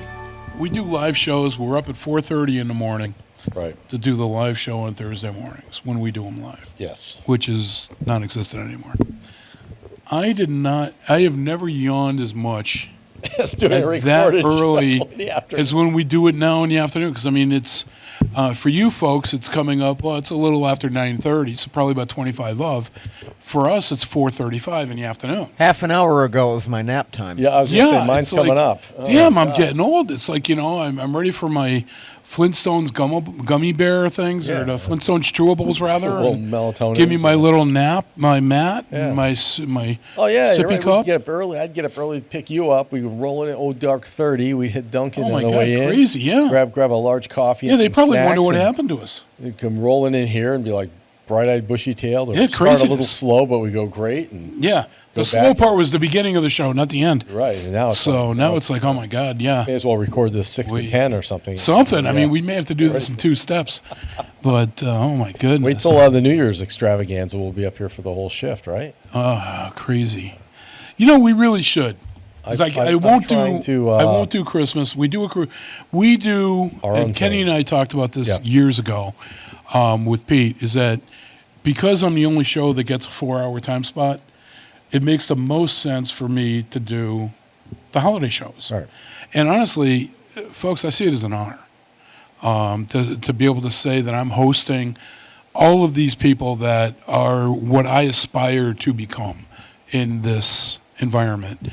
And to say that they're coming in to be a part of the show for me is just, it's a huge privilege. And I'm understating it because there are no words to truly get across what I feel with this. And I remember, God, I'll share this little story with you. When I first met Harry Rock, have you ever met Harry yet? No, I've not met Harry yet. Harry Rock, for me, for some reason, was my vision of, it used to be WSKB. Mm-hmm. He was WSKB. And we did a charity event at Westfield State, and Lynn and I were there. And Harry comes over to me, introduces himself. I had met him once before, and shakes my hand. He goes, you know, just so you know, I listen to your show every week. And I must have looked like a deer in the headlights when I looked over at Lynn. Lynn's looking at me. She goes, you really should see your face right now. Yeah. And I'm like, Harry just said he listens to our show. And she goes, yeah. And I'm like, Harry is the radio station. That's awesome. And he likes what we do. And I was just totally floored with that. And then, you know, I mean, hanging out, meeting Kenny. Kenny and I hit it off fairly quickly because he's just as nuts as I am. Pete, same thing. Yep. You know, so all the people that are affiliated with the station, you know, I got to know and really appreciate the talent that they bring to it. Tina Gorman, another one. Then you got Bob Plass and Jay Pegaluca, just incredible people. You know, some of the pound for pound, some of the best people I've ever met. Yeah, that's And awesome. you know, they're just it's all right here. Mm-hmm. And you know, I've said this many times, and this is true. This is no ball busting. There is something on this station for everybody, and chances are there's more than one thing for everybody. Out of all the shows that are on the station, Kenny and I were the only two that were general listenership for audiences. Anybody could pick up our shows and be entertained. You had specialty shows. Or offended. Or offended. And sometimes that's a very fine line. Yeah. Whatever it takes. You know, I know you, just like I, never worried about that. You know, it's always more like, hey, how close to that line am I going to get, Right. you know, this week? But, you know, it's always got to be fun. Yep. And otherwise, I think, and I truly believe this, that the audience picks up on it when you try and fake it. Oh, they can tell. They can tell. And yeah, it comes off. And so above all, we try to be true to ourselves and to our listening audience. But yeah, that's an old. We have the camera, so we have the viewing now. But that's an old radio technique that was taught: was smile when you're on the air, because it comes across in your speech, your mannerisms. By consciously doing that. Definitely having fun, you're having a good time, and you're sincere. You know, when I get tired or if I start hating doing this, that's when I stop. Right. Yeah. Because I mean, we're not getting paid to be here with you folks today. This is something that we do every week. because we want to do it. We enjoy doing it. It's an excuse for us to hear music that we haven't heard in a long time. Especially if it's my picks, yeah. Especially if it's your picks, or that, like in his Or you've picks, never heard, I've yeah. never heard. Exactly, yes. So, but I mean, it's a work of love. It's a labor of love. Yeah, absolutely. And you know, if we can make some really sweet friends and good deals out of it, you know, in the process, by all means, you know, like you said, I never expected to start doing this and to almost develop another family. You know, that's really what it's become. So listen, let me give you, now this is another change. This is the first week for this. So Kenny's dealing with all the changes and Pete's going to have to pick up the slack next week. But we got Hope's Catch of the Week coming at you right now, and her intro song has changed. I asked her last night, give me a new song. We aren't doing the surf and turf anymore. Give me something new, baby. Got to let it play for a little bit. Yeah, I'm surprised you didn't go with one of the Scully's. No. That's what we did. Rental, yeah. This is what she wanted. Now, if you know my wife, you're amazed that she picked this out. I was going to say, I don't see her as a rocker girl. Oh, my God. So we had some Van Halen with Humans Being. The reason she picked this song is it was in her favorite movie, Twister. And awesome tune. She loves it. So listen, Hope's Catch of the Week this week. Yeah, Return of the Killer Frog. She went with two songs that I have played, just not in a while. She wanted to hear some BTO, some Bachman Turner Overdrive, and Taking Care of Business. And then she went with Rat, with Round and Round. So again, kind of going with the Van Halen from the opening. She stayed right with it. So here you go with Hope's Catch of the Week. Bobby G and Company. We'll be right back, folks. They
Support for the community programming is provided by the Dunkin' Donut shops of Westfield and the Sardina family. It's nice to know that even as the world changes, Dunkin' Coffee remains the same at 7 convenient locations throughout Westfield. Join me, Tina Gorman, each week from 6 to 8 a.m. for Wake Up Wednesday, when my guests and I discuss health, wellness, and lifestyle reimagined. Community Radio. 107.5 FM, WSFD.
All right. Yeah. Little Hope's Catch of the Week with some Van Halen kicking it off for a new theme song. Round and round. Telling you, yeah, we had some Rat and BTO before that. So good picks, good montage there. And now that means we are at that point in the show where, and Kenny's lawyer's on hold. Kenny's lawyer's on hold for this.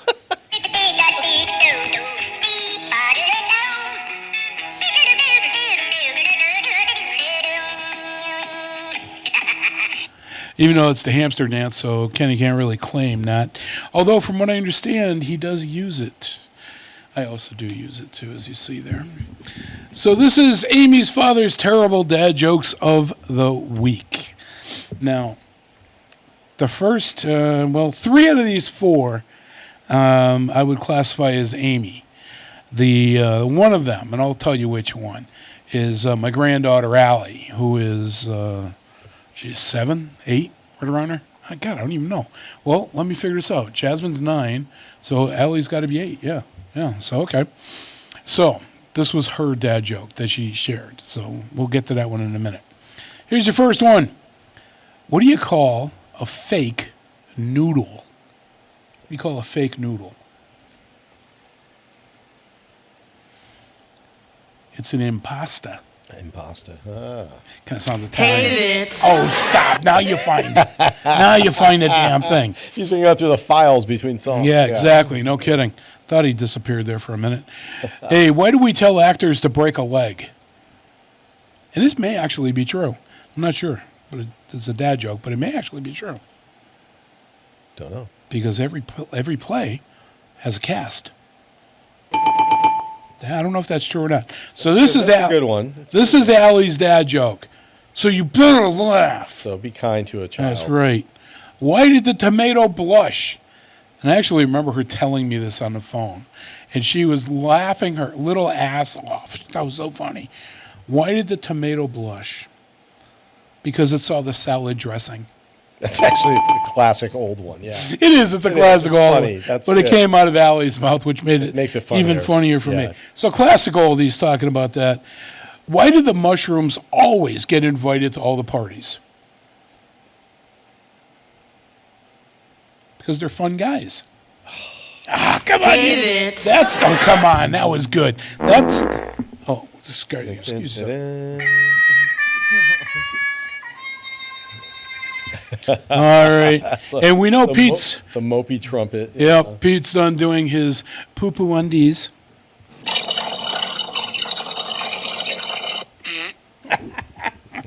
I love this stupid thing. Anyway, so there you go, folks. That was today's show. We got one song left on deck for you, and that's going to be it for us for this week.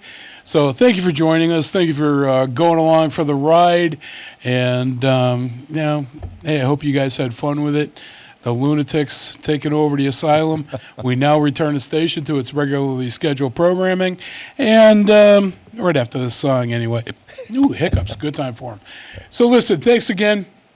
Be safe this weekend, and we want to see you back here again next weekend, and next week we'll be back here on Thursday, and with good Lord willing, 4 more hours of quality entertainment. And sit back, relax, enjoy. Yeah. Bobby G Company. See you next week. Catch you later. Van Halen, Summer Nights. Perfect song for this.